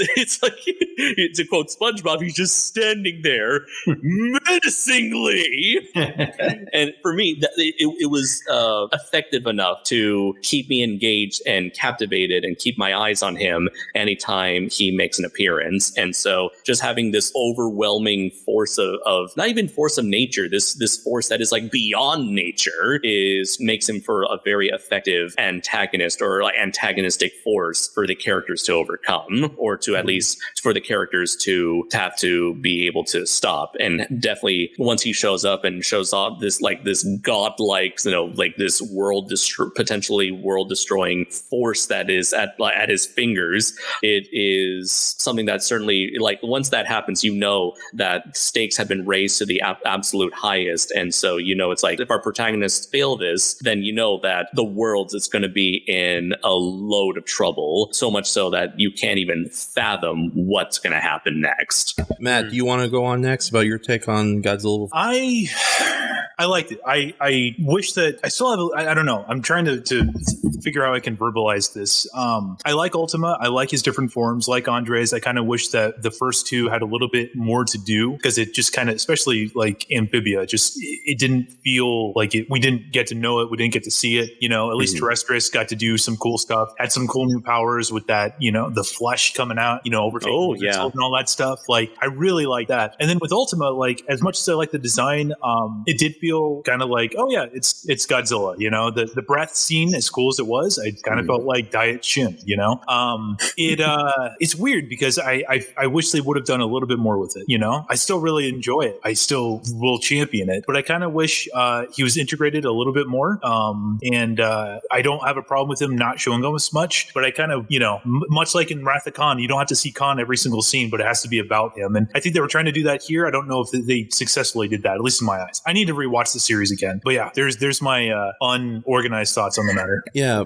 With that said, do you think this series would have been better had it not been called Godzilla Singular Point, if it was just Singular Point or Kaiju Wacky Science Time? I was actually about to bring that up. I think it's unfortunate that Toho can't call these things like, the Great Monster War or Charge of the Giant Monsters like they did back in the 60s. Right. I don't, because Monster Zero, which is what I refuse to call that thing Invasion of Astro Monsters. That's a horrible fucking title. I would have at least called it Invasion of the Astro Monster. I just stick with Monster Zero because it's short to the point. It's mysterious. It's interesting. But anyways, that's a different tangent. Godzilla has very little presence in that film. He's more of a plot device than he is like a character in that film. But it's fine because he works in that kind of context within that story. And so I think it's unfortunate that perhaps Singular Point should have been called something besides Godzilla Singular Point, because I basically agree with what Andres said. I'm perhaps maybe a little bit more positive than he is, because I really like the way that Godzilla was handled in this whole thing. I like the fact that there was a lot of that he was there without being there most of the time. I like that they were building him up little by little by little. That we didn't get a whole lot of Godzilla action until like the last time, like 4 or 5 episodes, whatever it was. When Godzilla was doing his thing, even when it wasn't, even though it was very reminiscent of Shin Godzilla, the way it was done was so visually interesting, and the way it was done with in correlation with the music and the visuals and the direction, the editing, it was so exciting to look at that it was like it worked narratively and it worked from an entertainment standpoint for me when I saw it. So both times I've watched this show, I can definitely see what Andres is saying and what Matt was saying, but for me, it wasn't an issue like really at all, because I just thought that again, it's not what you're doing, it's how you're doing it. And I thought they handled it very effectively. So while I definitely acknowledge that point, I see that, and I acknowledge and I recognize that myself. It's not an issue for me personally, because I thought the delivery was so effective, from the build up to him being there without being there and so on and so forth. It was just it really worked. It really worked as a piece of storytelling that I thought that I can forgive that little element about it. Okay, awesome. The last monsterish character we'll talk about before we move on to spoilers and our final thought. And this is Patrick, Matt, get your seatbelts on, because our little friend, we know what Andres here is going to say in tandem. But yeah, even knowing Godzilla is in the title, let's face the impossible realization that this really was the Jet Jaguar show in the end. So, because I'm not surprised that Jet Jaguar would eventually return in a non-comedic form, because they've been bringing back Jet Jaguar in almost every possibility they can. Like Gojuban, there's at least 2 different versions of Jet Jaguar that deal with that infamous April Fool's joke, which, although an April Fool's joke got the internet abuzz buzzing for a second. Showing the fake trailer, he's coming back. Jet Jaguar. Now, do you think the positive response to that April Fool's trailer was what potentially motivated Toho to make this sort of pseudo Jet Jaguar starring anime? Maybe that might be one way to put it. Although at the same time, Jet Jaguar is like that bizarre curse that keeps coming back to the Godzilla franchise. He's very similar to like the more camp, everybody wants to forget about the campier elements of Batman or Scrappy-Doo and Scooby-Doo, and yet the campy elements of Batman and Scrappy-Doo keep finding their ways back into the franchise. Or how we try to make Star Trek darker and scarier, yet we keep bringing back Tribbles every once in a while. But with Jet Jaguar, it just seems like at every opportunity, let's bring back Jet Jaguar. Here he is. Oh, even like with something like Godzilla versus Evangelion, the ride at Universal Studios, there's a hologram of Jet Jaguar in that shopping district in Osaka 3, the fictional version of Osaka 3. Yeah, in the famous Osaka mascot pose too. So the Glico Man, running pose. Yeah, exactly. And it's so weird. I think like everybody and their mother has been wanting to bring back Jet Jaguar, and but for Singular Point, Toho decided to pull the trigger, let Jet Jaguar fly into our heart. And with that says, I knew Jet Jaguar would come back in some sort of serious mode, but I never thought in a million years quite like this, with this much personality and a very unique and unorthodox design, which on the surface is like, to quote the three little kids in episode 1, is really, it's very cringy and lame. But when you think about it, that's the point. Yeah, but when you really think about it, it makes sense because it looks like the kind of Jet Jaguar that would exist in the real world, because robot technology is advancing immensely. Less than 10 years ago, real robotists and scientists said that robot intelligence was equal to, and forgive me for using their exact words, the equivalent of a retarded cockroach. And now cut to the day, we have robots that are fairly intelligent enough where you can almost mistake them for other human beings. And it's like, and back in the 90s when I grew up, when they said robots would never walk on two legs, hence why all robots will either be flying or on tread wheels or like little robot things. Now we have videos from terrifying military companies showing robots dancing on two legs. And it's like, look at us pull this gun. I remember from like 10 years ago, we had, do you remember like, what's his name? Like Asimo? It's like, wow, a robot that can walk upstairs. And now we got like the Boston Dynamics robots that are doing a little jig and a dance. Yeah.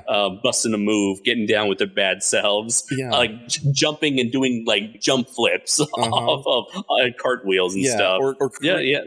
Or let's not forget like the giant, the legit life-size Gundam that they've made. And this is not a an After Dark live stream, Matt. So Matt, can get put down the gun. Put down the gun, Matt. I'm already stepping out right now. Oh no!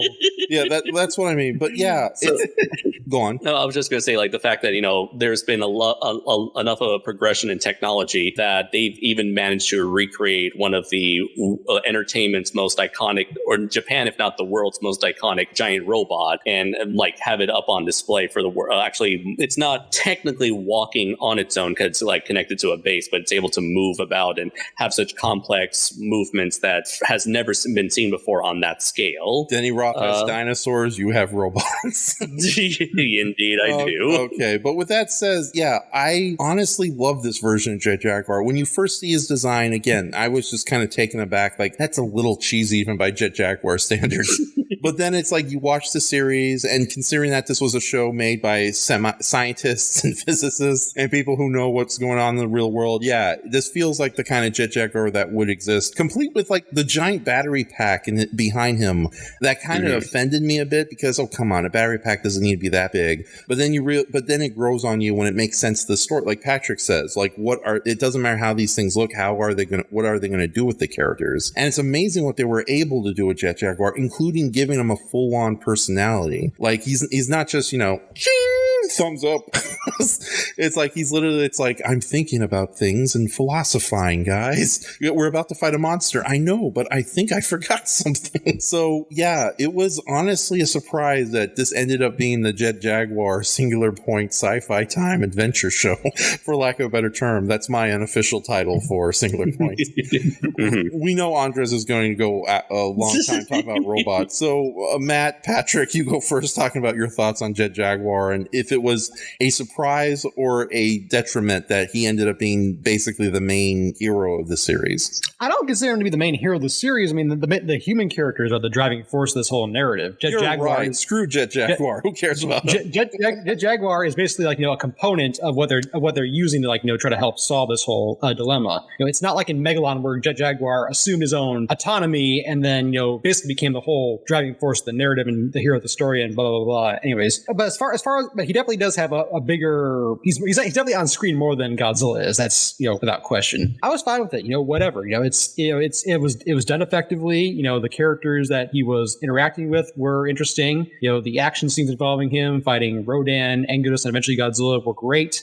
So and there was also lots of nice little nods to things outside of Godzilla. Like, for example, the part where somebody says, "Oh hey, step on barbell there." I'm like, no, I can't do that. Oh, that's because Isaac Asimov's 3 robot laws apply today, or something to that effect. So that was fun. Yeah, it was done in a fun, engaging way. It worked in the sense that the context and the narrative. I was perfectly fine with it. Yeah.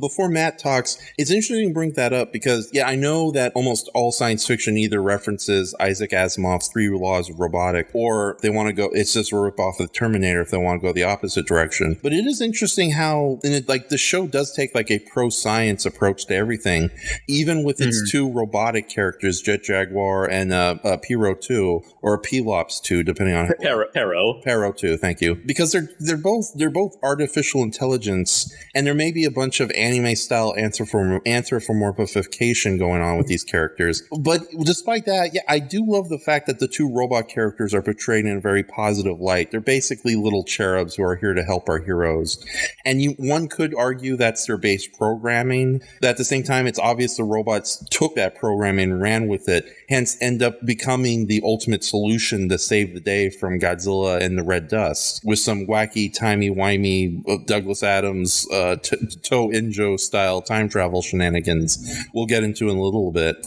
But with that said, Matt, your thoughts on the Jet Jaguar portion of the Jet Jaguar show? No, it was really interesting and very unexpected. By all accounts, it seems like even when Takahashi had introduced the idea of Jet Jaguar, Toho wasn't very fond of it.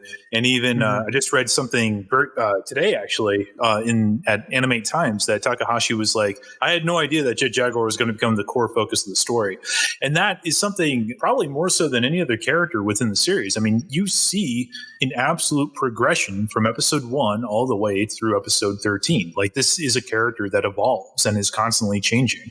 And it's interesting to see the parallel that it takes in comparison to, say, the kaiju themselves and that kind of ordeal.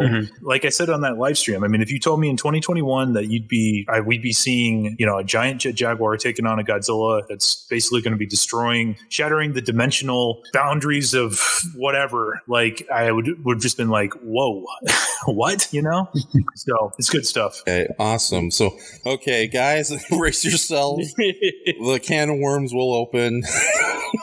Kaiju Noir, your thoughts on the Jet Jaguar portion of Singular Point? I like it. Excellent. Well, I've been Enshohma. This has been Matt, Patrick.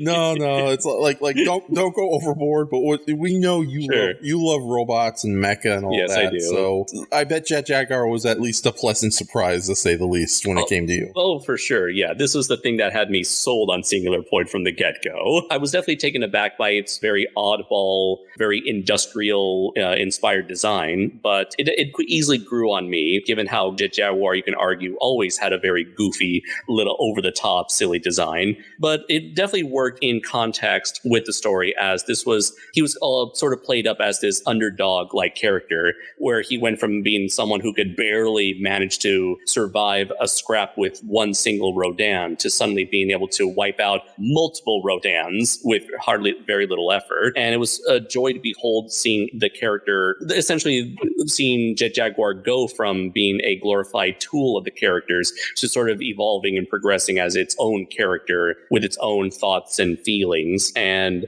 just seeing him and his constant upgrades was also very cool. And I thought it was a rather interesting decision to have Jet Jaguar adopt a sort of infant mentality once it was like reborn, both metaphorically and mentally speaking, where it processed so much, it was constantly processing so much information that it sort of like ended up leading to the sort of pseudo birth of this new personality it adopted. And the funny thing is, as a fan of the original Jet Jaguar, I always saw Jet Jaguar as this very innocent-minded character. This is probably just me looking too deep into something that was never meant to be thought of too much for late Showa era Godzilla. But I always saw, even as a child, I always saw that version of Jet Jaguar as sort of as a character that sort of embodied this very innocent, hopeful, optimistic, ideal mentality of heroics, of heroism.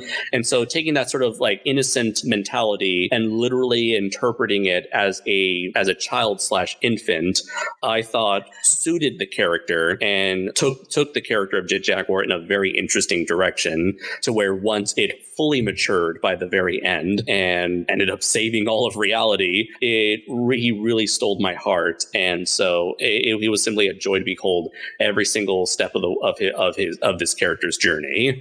See, Matt and Patrick, that wasn't so bad. So we practically talked about the major points of Singular Point. With that said, we're going to kind of close up this conversation by going into spoilers and our parts we enjoyed most, particular spoilers we enjoyed the most, as well as discussing the flaws and parts about the show we didn't enjoy. But I am going to quickly, while we're getting into spoilers though, I'm going to quickly give a shout out to the dub version of this series, because as I've been following the series since day one when it aired on Netflix, and Matt was there with me, where there was no subtitles and we were in the dark about what was going on, other than these nice looking characters. I'm just saying, there are certain websites out there that eventually, you could understand what's going on. Just give it a few days. Unfortunately, go on, Matt. Yeah, it's Andres. The true Godzilla fans watch it on day one. Yeah. So the fakers wait a couple of days and hit up the bootleg sites. Yeah, I'm kidding. Back in my day, in the ancient 1990s, I used to go to the conventions and I bought Ultraman Tiga VHS tapes raw years before 4Kids Entertainment ever got.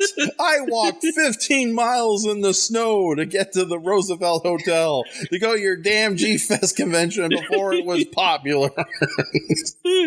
So, I do gotta say, dude, it's so surprising. Like once Godzilla Singular Point came out, and like everyone was like, "Where can I find it?" And for those who have never heard of some of those particular bootleg websites, or I know VPN, that's like a slightly more complicated thing to do. But it's so funny that like for a lot of it's very, very apparent that the majority of Godzilla fans are not anime fans, because practically every anime fan knows where to find anime.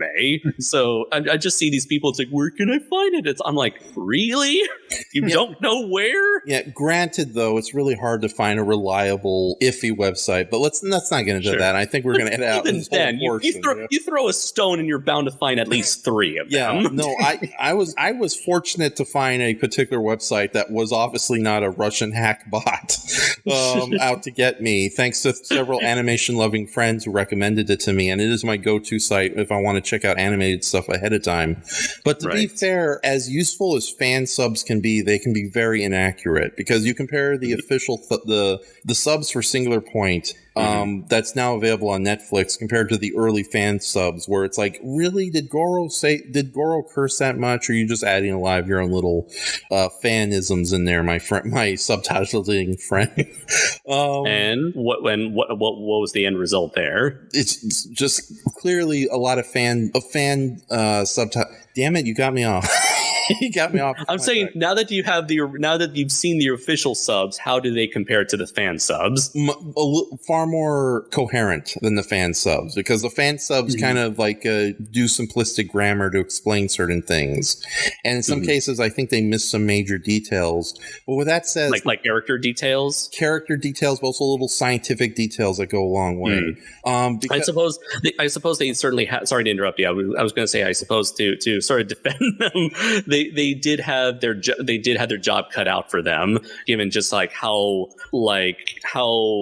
jam packed and how dialogue heavy, and so, even this is the type of scientific language that like nobody speaks on a casual level, and I'm sure maybe these fan subbers are normally used to doing like, I don't know, high school dramas or shonen action stuff, and so like to be given this like the magical sword to be given this like scientifically dense theories, they're like, oh fuck, this is out of my comfort zone. Yeah. So, well, and actually, like as Matt's discovered, like in his videos, like even the people, even like the Japanese cast who voiced this, were kind of thrown by the complicated techno babble and how sophisticated the language was, because this is not even what Japanese say on a day-by-day basis. Right.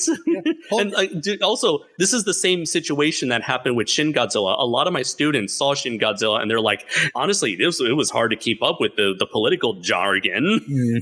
Yeah, no, it's funny. A lot of American reviewers and fans are comparing Singular Point to Star Trek, but I've seen enough Star Trek, and their techno scientific babble is nowhere near as complex or as convincing as what's going on in Singular Point. And with that said, I definitely want to give a shout out to the dubbed version of Singular Point, because subtitles are always preferred, especially when you're dealing with foreign media. But at the same time, the dubbed version, especially if it's a good, decent dubbed, which is hard to find on Netflix, because there are tons of foreign films where their English dubs are just embarrassing. So it's like, oh no, I'm being killed by the devil in this European horror movie. So, just wondering, who did the dub for this series? So I know like Netflix tends to have their own in-house dubbing studio. I have no idea who did the dubbing here. Okay, I'll try to look it up right now. Yeah, you do that. Okay. I think it might be in-house, but I know they actually got some real talent behind the dubbing studio. Is for the English dub, it's SDI Media. Never heard of them before, but yeah, no, they got like Johnny Long Bosch to they got Adam from Power Rangers, my boy. Yeah, to do the voice of Yoon. And a lot of Stephen Fook, Kira Buckland, Steve Silverstein. So yeah, I recognize some of these names from the anime voice. Barbara Goodson is Tilda Miller. So Rita Repulsa is doing the voice of Tilda. Oh my god! Yeah, so a little bit of a Power Ranger reunion going on with Singular Point.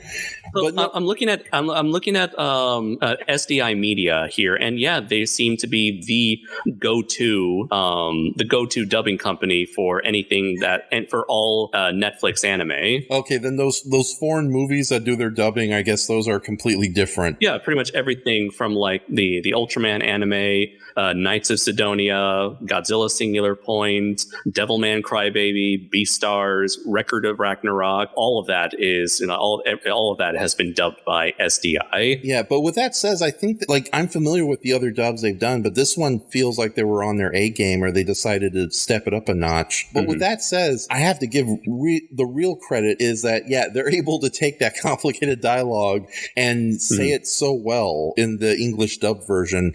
And the dub version, it really helps clarify a lot of things that I was completely confused or mistaken on beforehand. Because it's one thing trying to read the subtitles at a mile at a minute without trying to pause it, but instead of just hearing it in English in an accurate English form, you can hear without looking at the screen constantly. Like one of the one of the big revelations was they gave, like in episode 7, they give a full explanation on where the kaiju came from and what their deal is. And I'm not going to go into full detail, but the red dust itself is from another dimension. It's a material that that somehow entered our world. But the kaiju themselves, they're actually a unique / fictional species of jellyfish that Ashahiri discovered that was feeding off the red dust from a singular point deep beneath the sea. And the red dust eventually mutated and super evolved each jellyfish into the various giant monsters we know. Hence the reason why there's so many of these different dinosaur types. The only exception being the giant red plant mass that shows up later in the series, which seems to have mutated on its own independently or influenced by Godzilla himself. And the jellyfish mutating into giant prehistoric kaiju forms reminded me very much of the quote-unquote Hiromi gargantua from episode 3 of Pat Labor, the 450 million year old trap, or Destroya for you mainstream audience members out there who don't want to be scared by their limited points of references. Ooh. I'm sorry. We're just bashing normal Godzilla fans all night. We've done this from the very beginning of the show. Yeah. So, but yeah, it's like that was very nice to understand what was going on, as well as the difference between archetypes and the red dust. The red dust is its own unique form of archetype. Archetype is just a general term that Professor Lee came up describing any theoretical material that can be calculated through physics and mathematics, but is not yet either created or not yet discovered from another dimension, which is interesting because that's very much like physicists in real life. Through mathematics and physics and equations, they've discovered so much about the universe without having to send probes and spaceships out into the universe and then have everything confirmed later. It's like, oh yeah, we were right about that because we use science and calculations to predict it beforehand. So, and it's so funny too, I've seen enough documentaries where when physicists start talking about real physics, it's like, what sort of wizard nonsense is this?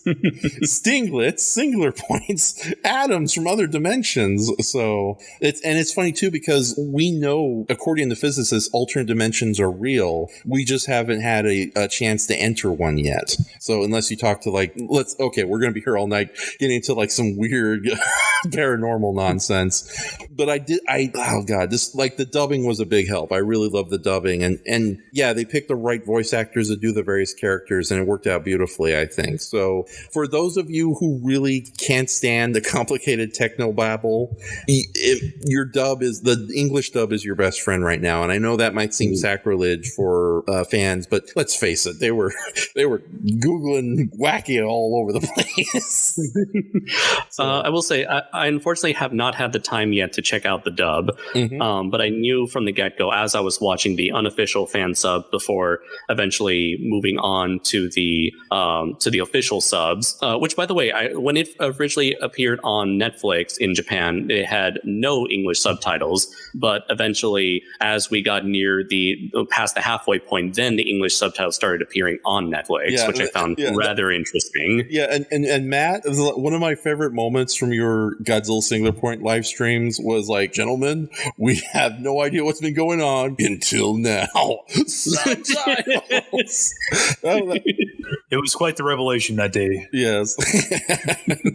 You were like Ashihara discovering the jellyfish deep down in the Yeah. That's when I actually went to the other dimension I was telling you about earlier. Oh my goodness.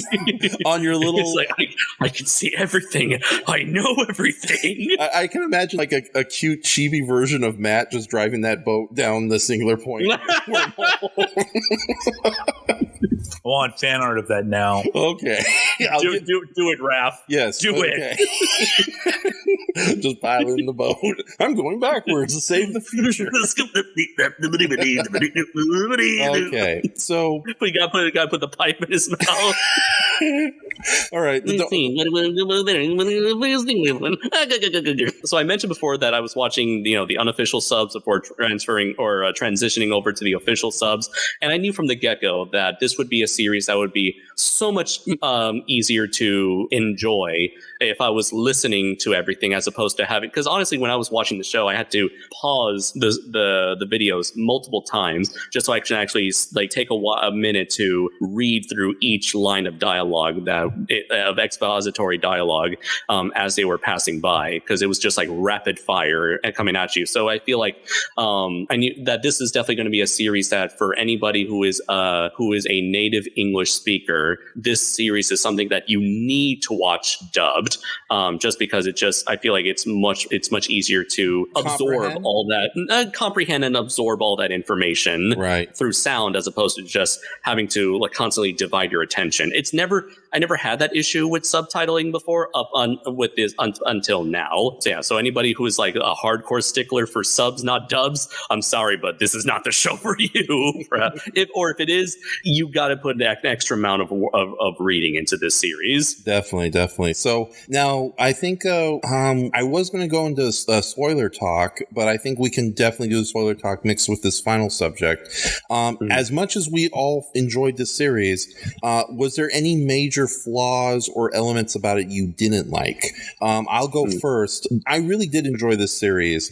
So I don't know if my complaint has anything to do with sort of my own personal impatience with television, because I've been burned and spurned by so many terrible American dramas where you think something awesome is going to, like something major awesome happens at the end of the story, but then the next episode comes back and all of a sudden we're back to square one. Like Lost, it's like there's always a cliffhanger that left us, but then the cliffhanger meant nothing, and it was just another episode of characters dicking around on a beach, for lack of a better term. And Singular Point, while watching it week to week, which was a kind of a fun, it was kind of nostalgic in that way, like back in the old days when you had to wait each and every day or at least once a week for a show to come on to see how it would be like.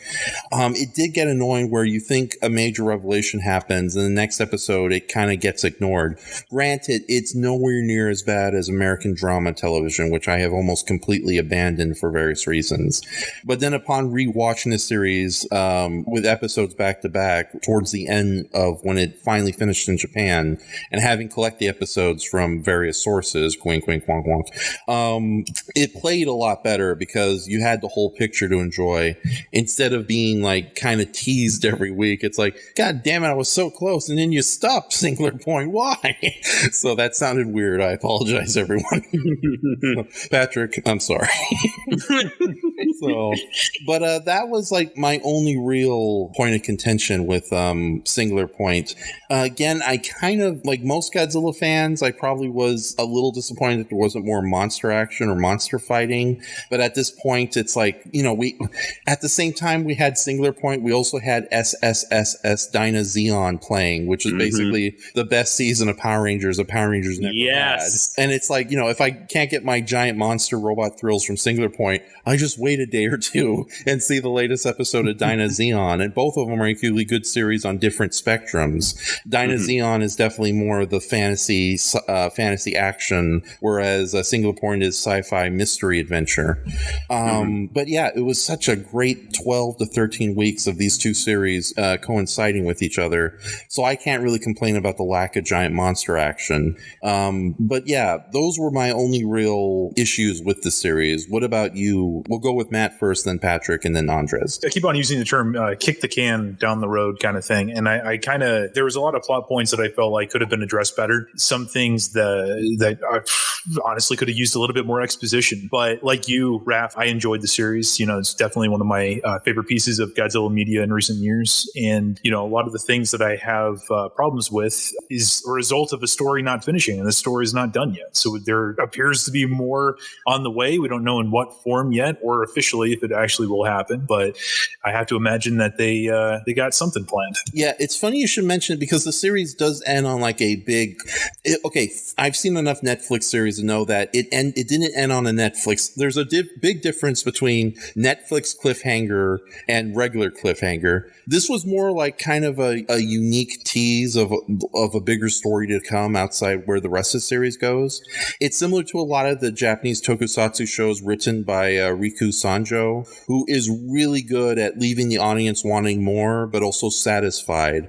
And that's how I felt with Singular Point, despite that big revelation at the end of what happened with the original Godzilla skeleton and the big surprise reveal of like, oh, this is what Shiva really wanted. We'll go into detail on that maybe later. If not, you find out for yourself, audience. Have fun. But yeah, it was very similar like the Kiryu movies. Damn it, I said wrong. Kiryu movies of the Millennium era, where they ended on cliffhangers, but it never left you angry, like, oh god damn it, now I have to wait another year to see what happens. And it does leave you wanting more, but at least it wasn't the quote unquote Netflix ending where you think the story is going to end on a satisfying conclusion even if there's more to come. And instead it's like it's almost as insulting as like old black and white serials where the lead hero is literally killed and then the next episode he's A-okay. It's like it wasn't that insulting to our intelligence that Netflix is infamous for. It's like, oh, everything's okay. What? The lead villain was secretly Santa Claus? It's like, what the hell where did that come from? But I totally see where you're coming at. And I don't know if we'll ever get a sequel to Singular Point, but at the same time, you could easily do an OVA special or a television movie that could follow it up. I don't think we really need a full second season, but this world is so filled with so much possibilities and so many neat characters and what ifs. I think we could definitely return to it. And plus, if that's an excuse to have Anguirus come back from the dead and be the kaiju ally we always wanted him to be, have at it. So, but Patrick, any flaws or things you wish the series did instead? Well, even though I am of the opinion that the series does a very good job, moving very fastly, keeping the characters very interesting, I do think sometimes the technobabble gets a little overwhelming to the point where it's not all that interesting at points. Like, for example, there's a point like in, I think it's episode 2 where Yoon and Mei are texting back and forth. And it's literally like a 3-minute scene. And all you see is their phone screen with all the text messages back and forth. And it's a little excessive. And what they're talking about, frankly, could be summarized in 30 seconds, I think. It's not like, say, for example, when Mei and Lee are on that train, plane, whatever. And she's like, putting a toothpick through like a piece of jello to like demonstrate like what she's the scientific stuff she's explaining, where it's visually interesting as well as narratively engaging. Or like, for example, when Barbell, that's all I know him by, Barbell, Yoon, and whatever are talking about how Anguirus predicts time and such. There again, it's more visually engaging, whereas that once I mentioned at the beginning, it's just a text screen for like 3 minutes, and what they're talking about could be summarized because it's not all that integral, I think. So there are little moments here and there where it gets a little excessive. And I think that's a point where probably Takahashi should have said to Toei Enjo, "Hey, this sounds pretty fascinating to you, but it might get a little overwhelmed to the average person every now and then. So maybe we should condense it and dial it back a little bit." No, science comes first, motherfucker. Don't you understand anything about science? So there are some moments like that peppered throughout the series where I'm like, okay, I'm actually starting to get a little worn out here and there. So again, even though they handle it very, very well, I think for the majority, there are those little pockets here and there that do stand out, I think. And also, I felt that even though I liked the ending very well, I almost feel like the final episode could have been broken into 2 episodes, because I feel like, especially like the aftermath of after Godzilla does what he does at the end, could have almost been like, it could have gone on even longer. I'm picturing, for example, like sort of like, the ending of like, say, Christopher Nolan's Inception, and that whole long aftermath piece and how that goes on and on for a long time. I almost feel like they could have like, gone that in Singular Point, that could have gone on longer itself to give it a more satisfying feeling. Because it feels a little abrupt to me when it happens, and it's like, oh wait, it's over. That's the end of season 1. I guess that's probably what I would point as like my main critiques of the show. Again, as far as Godzilla stuff goes, this is by far my favorite Godzilla anything in 20 years. Like it's not even a contest for me. Oh wow. But it's definitely got, but it does have those little issues here and there where I'm like, okay, that could have been done a little better. That could have been tightened a little better. This could have been, expanded a little bit more. But those be my complaints. There's parts of it that go on too long, and there's one part of it that doesn't go on long enough. So those would be what I would point out as like issues with the show. Yeah, now that you mention it, the text messages are not saved by the dub whatsoever. That I completely agree. When those texts starts happening, it's like, wait, what's going on? Who's talking to who? Is this what? No, stop! Oh God, the text was the real catastrophe all along. Oh my God, but no. very good points, you guys. Now, Andres, any flaws or things you hope the series would have done better? Oh, yeah. I definitely agree with what Matt and Patrick brought to the table. I definitely agree that, like, you know, the technobabble can get a little too excessive at times. There are some pacing issues, especially when we get to the end. It feels like everything slows down to an unnecessary degree, and then once we get to the finale, as amazing as it was, it does end a bit too abruptly. So I feel like, what Patrick said, you can easily like take some of that ending and you spend at least the last 2 or 3 episodes, you know, wrapping up everything. There are a lot of things that are left unresolved, a lot of questions left unanswered, a lot of characters that did not get their time to shine, and so I'm willing to forgive this season because it's clearly trying to set up more story. That's hopefully more story to come. So I can forgive that as a season 1 of an ongoing series, whether or not it stays at 2 seasons or more than that. I do think that where it ended at a very good point, where it's essentially they won the battle but not the war. Like, there's still a lot more that they need to do or need to prepare for the future. Even BB mentioned something along the lines of this is only a temporary solution to an ongoing problem.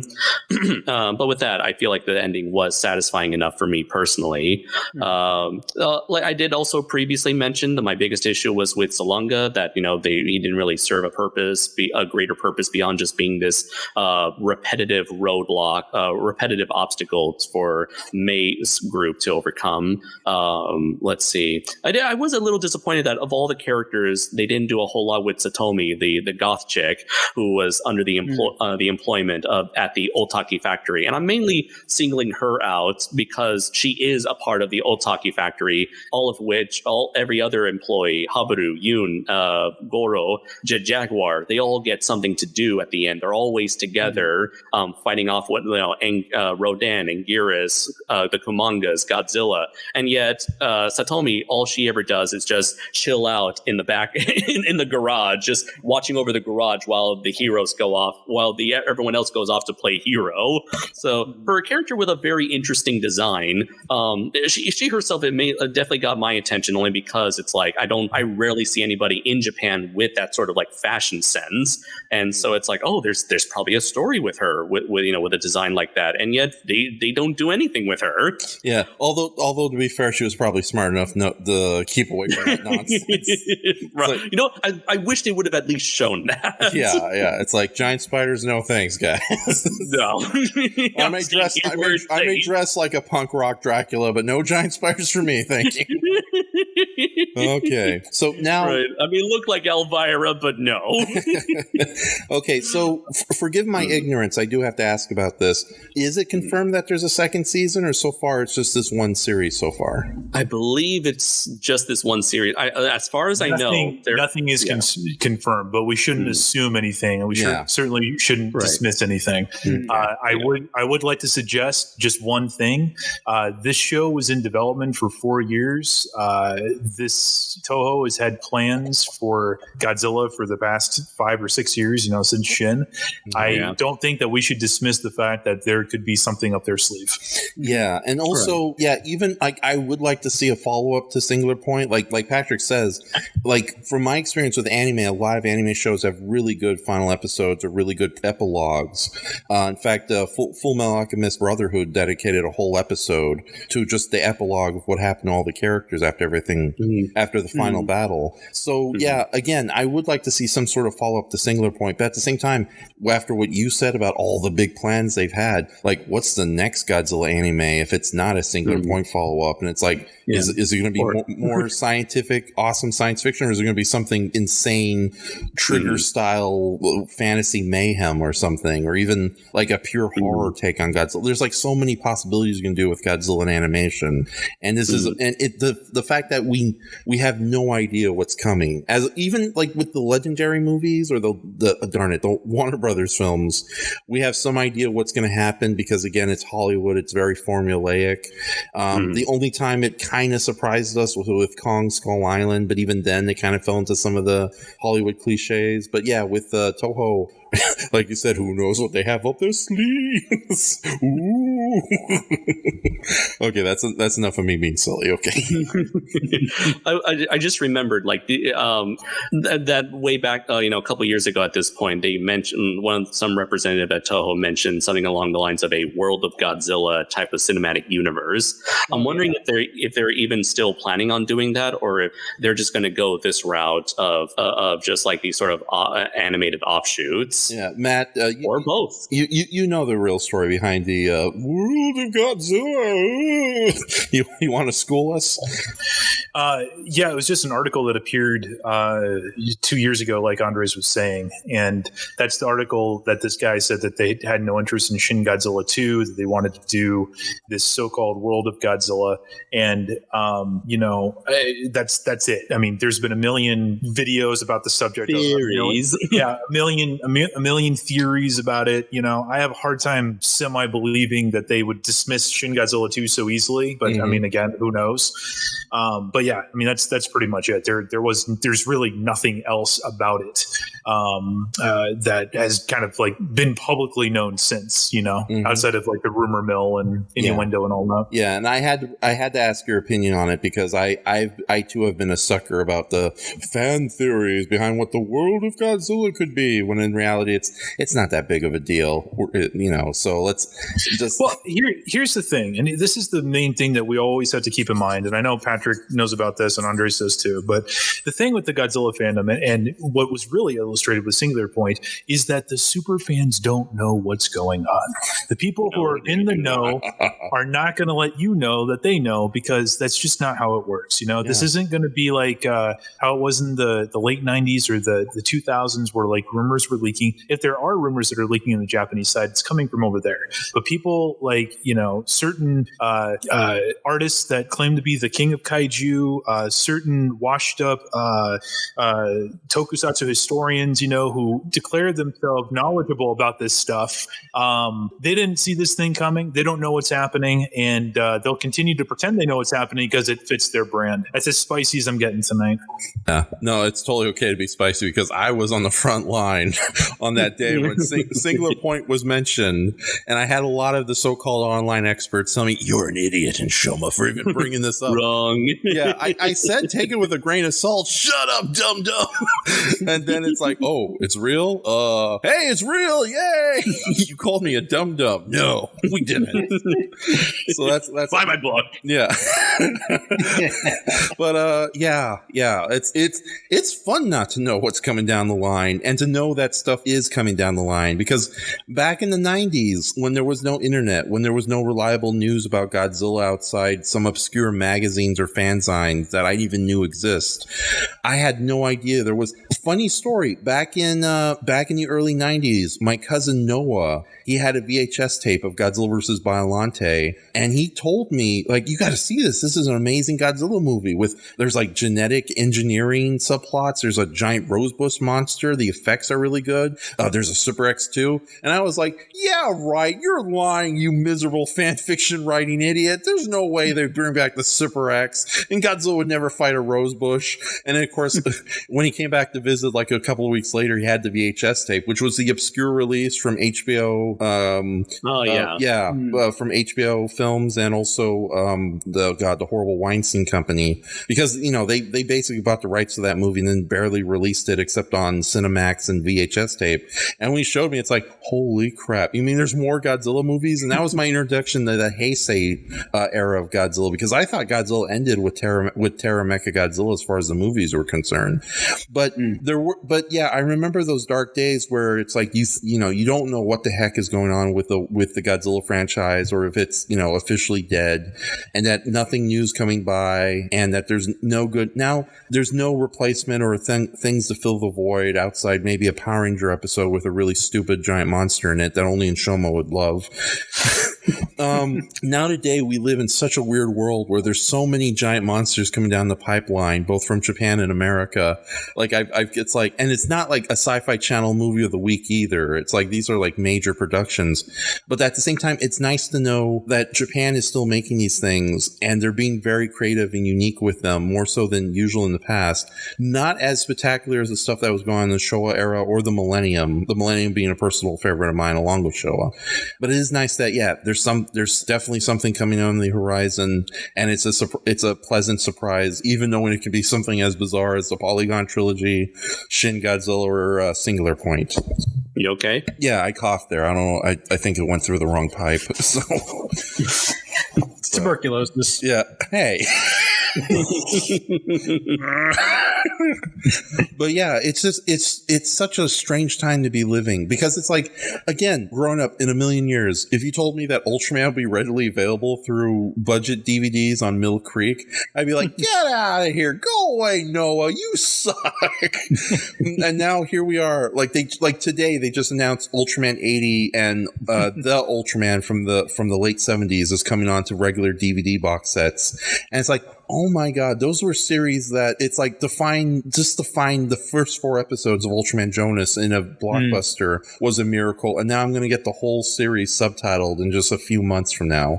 It's like, this really is like, as much as we can get annoyed with the fandom, as much as it gets ridiculously stupid with the way Hollywood now writes and deals with its fiction, it's still a weird time to be alive, for better or ill, if you're a giant monster kaiju fan, and especially if you're a Godzilla fan. So now, I remember like getting into Godzilla in the early 2000s after Godzilla 2000 came out, and hearing about, you know, this sort of buried treasure that was Ishiro Honda's original cut of 54, like, you know, and being so curious that I hunted down a unsubtitled Japanese DVD of it just because I wanted to see this holy grail, so to speak. And nowadays I have like 4 copies of the Japanese version that are English subtitled and official releases. Yeah. So it's very different from what it was 20 years ago when I was first getting into this thing. I know, it's so weird. It's like, and Matt, you're possibly older than Caveman Raph is, maybe, or if not. So I'm sorry, that sounded weird.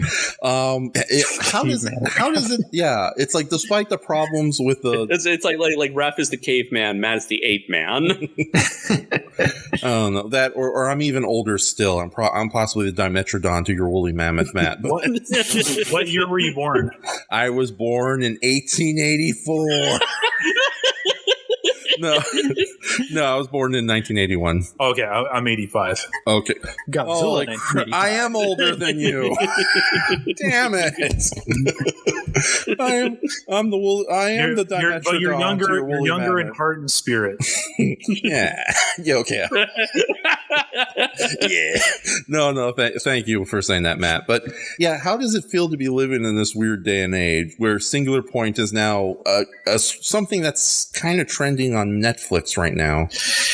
I'm very biased. I have personally very much enjoyed the Reiwa era. Mm-hmm. I mean, I think there's been a lot of really cool things on a personal level since Shin, on a fan level. It's really kind of neat to be able to be an adult and kind of participate in this kind of thing. And what I mean by that is to, like, you know, either enjoy the movies in theaters or to, you know, engage in the discourse, you know, with other people and stuff like that. You know, this was not happening back in the early 2000s when I was, you know, a lone person on the Monster Zero forums, now the Sci-Fi Japan forums. You know, it's cool. It's cool, and I would like to see, you know, Toho needs another big hit right now. Shin Godzilla has been, it's been 5 years, half a decade since that movie came out, and if Singular Point can kind of like add some more momentum to this franchise, perfect.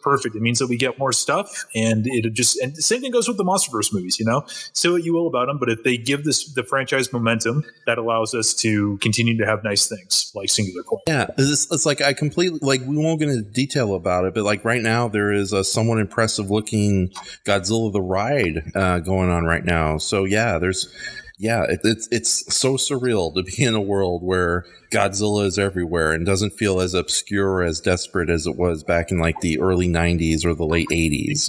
If you want to keep on going deeper than that, you know, since 2017, Japan has been having the G-Fest thing, the GFES, every November 3rd in celebration of Godzilla's birthday. Past couple years, Toho has an official presence at Anime Matsuri, you know, with the Godzilla store over there.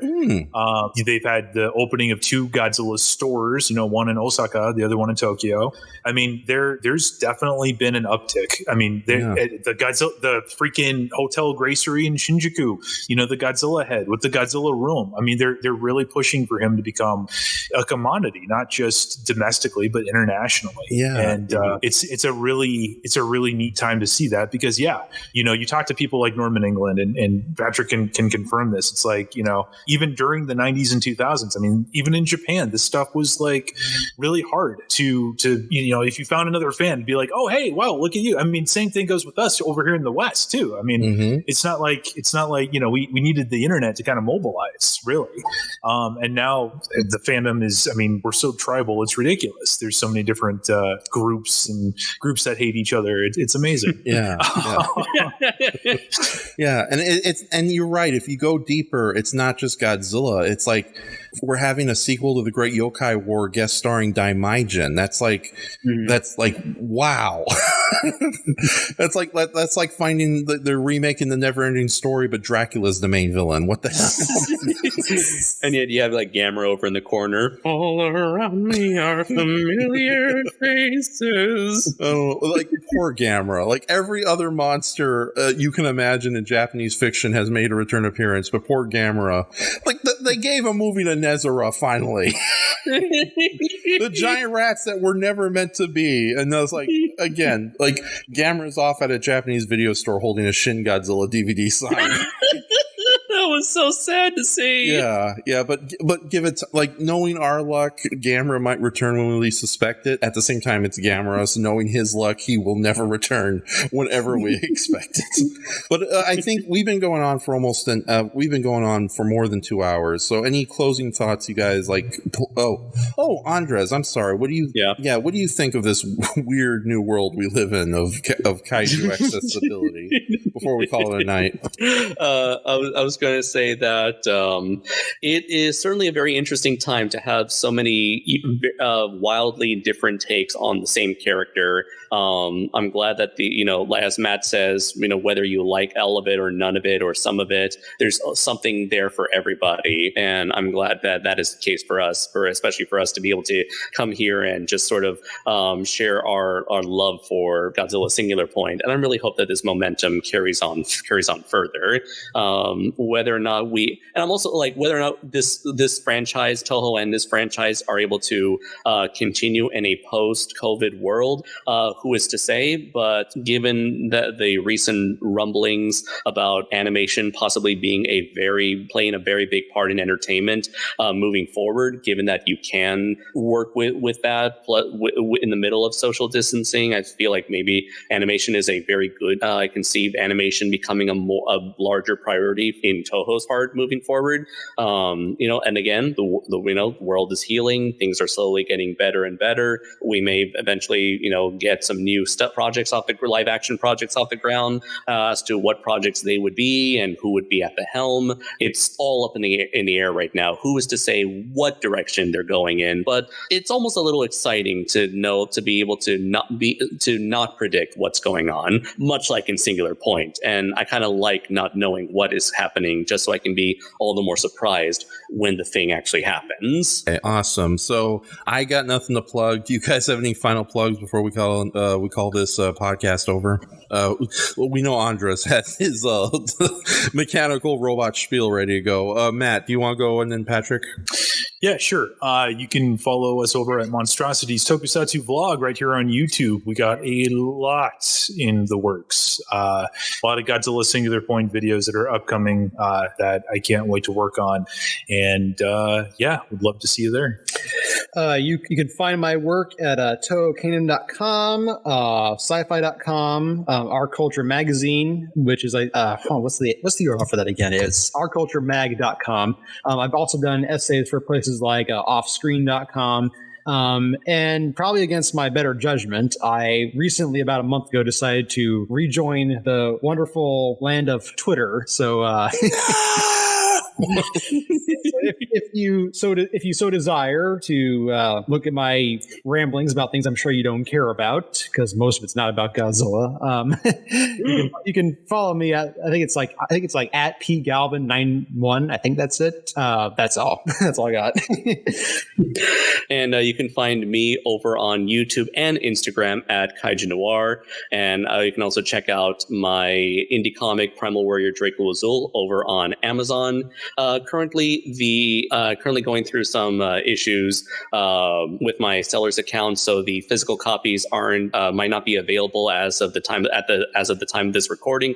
I hope to eventually smooth that all out and have the physical edition available once again. But in the meantime, it is available digitally through Kindle and Comixology. And also be sure to check out my book, novel-length anthology, Primal Warrior Draco Azul, Full Metal Chronicles, which Patrick here had a hand in being one of my editors for the project. And I'm referenced in that. Yes, you are. What kind of reference? You don't want to know. Patrick is an official character within the Kaiju Noir universe. I'm sorry. You don't want to know. So, and also look forward to my next book, Primal Warrior Draco Azul, Soulless Blood, that I'll be co-writing with our mutual friend Ace Marok, and we will also be, if you want to, also in the process of having Draco Azul be part of a massive crossover webcomic called Gural versus Sleipnir, which will be available on Webtoons as the pages are finished. Also, we are currently in production of the third issue of Primal Warrior Draco Azul, set for a tentative December-January release. For all the latest info on Primal Warrior Draco Azul, be sure to check out the Facebook page, Primal Warrior Draco Azul. Okay, and of course, I'm Enshohma, and this is my YouTube channel. By the time you hear this, know that the next video I'm working on, I'm bringing back Enshohma Likes Giant Monsters. I've decided to put the nanotech creature on hold because I really didn't have anything to say about the character for now.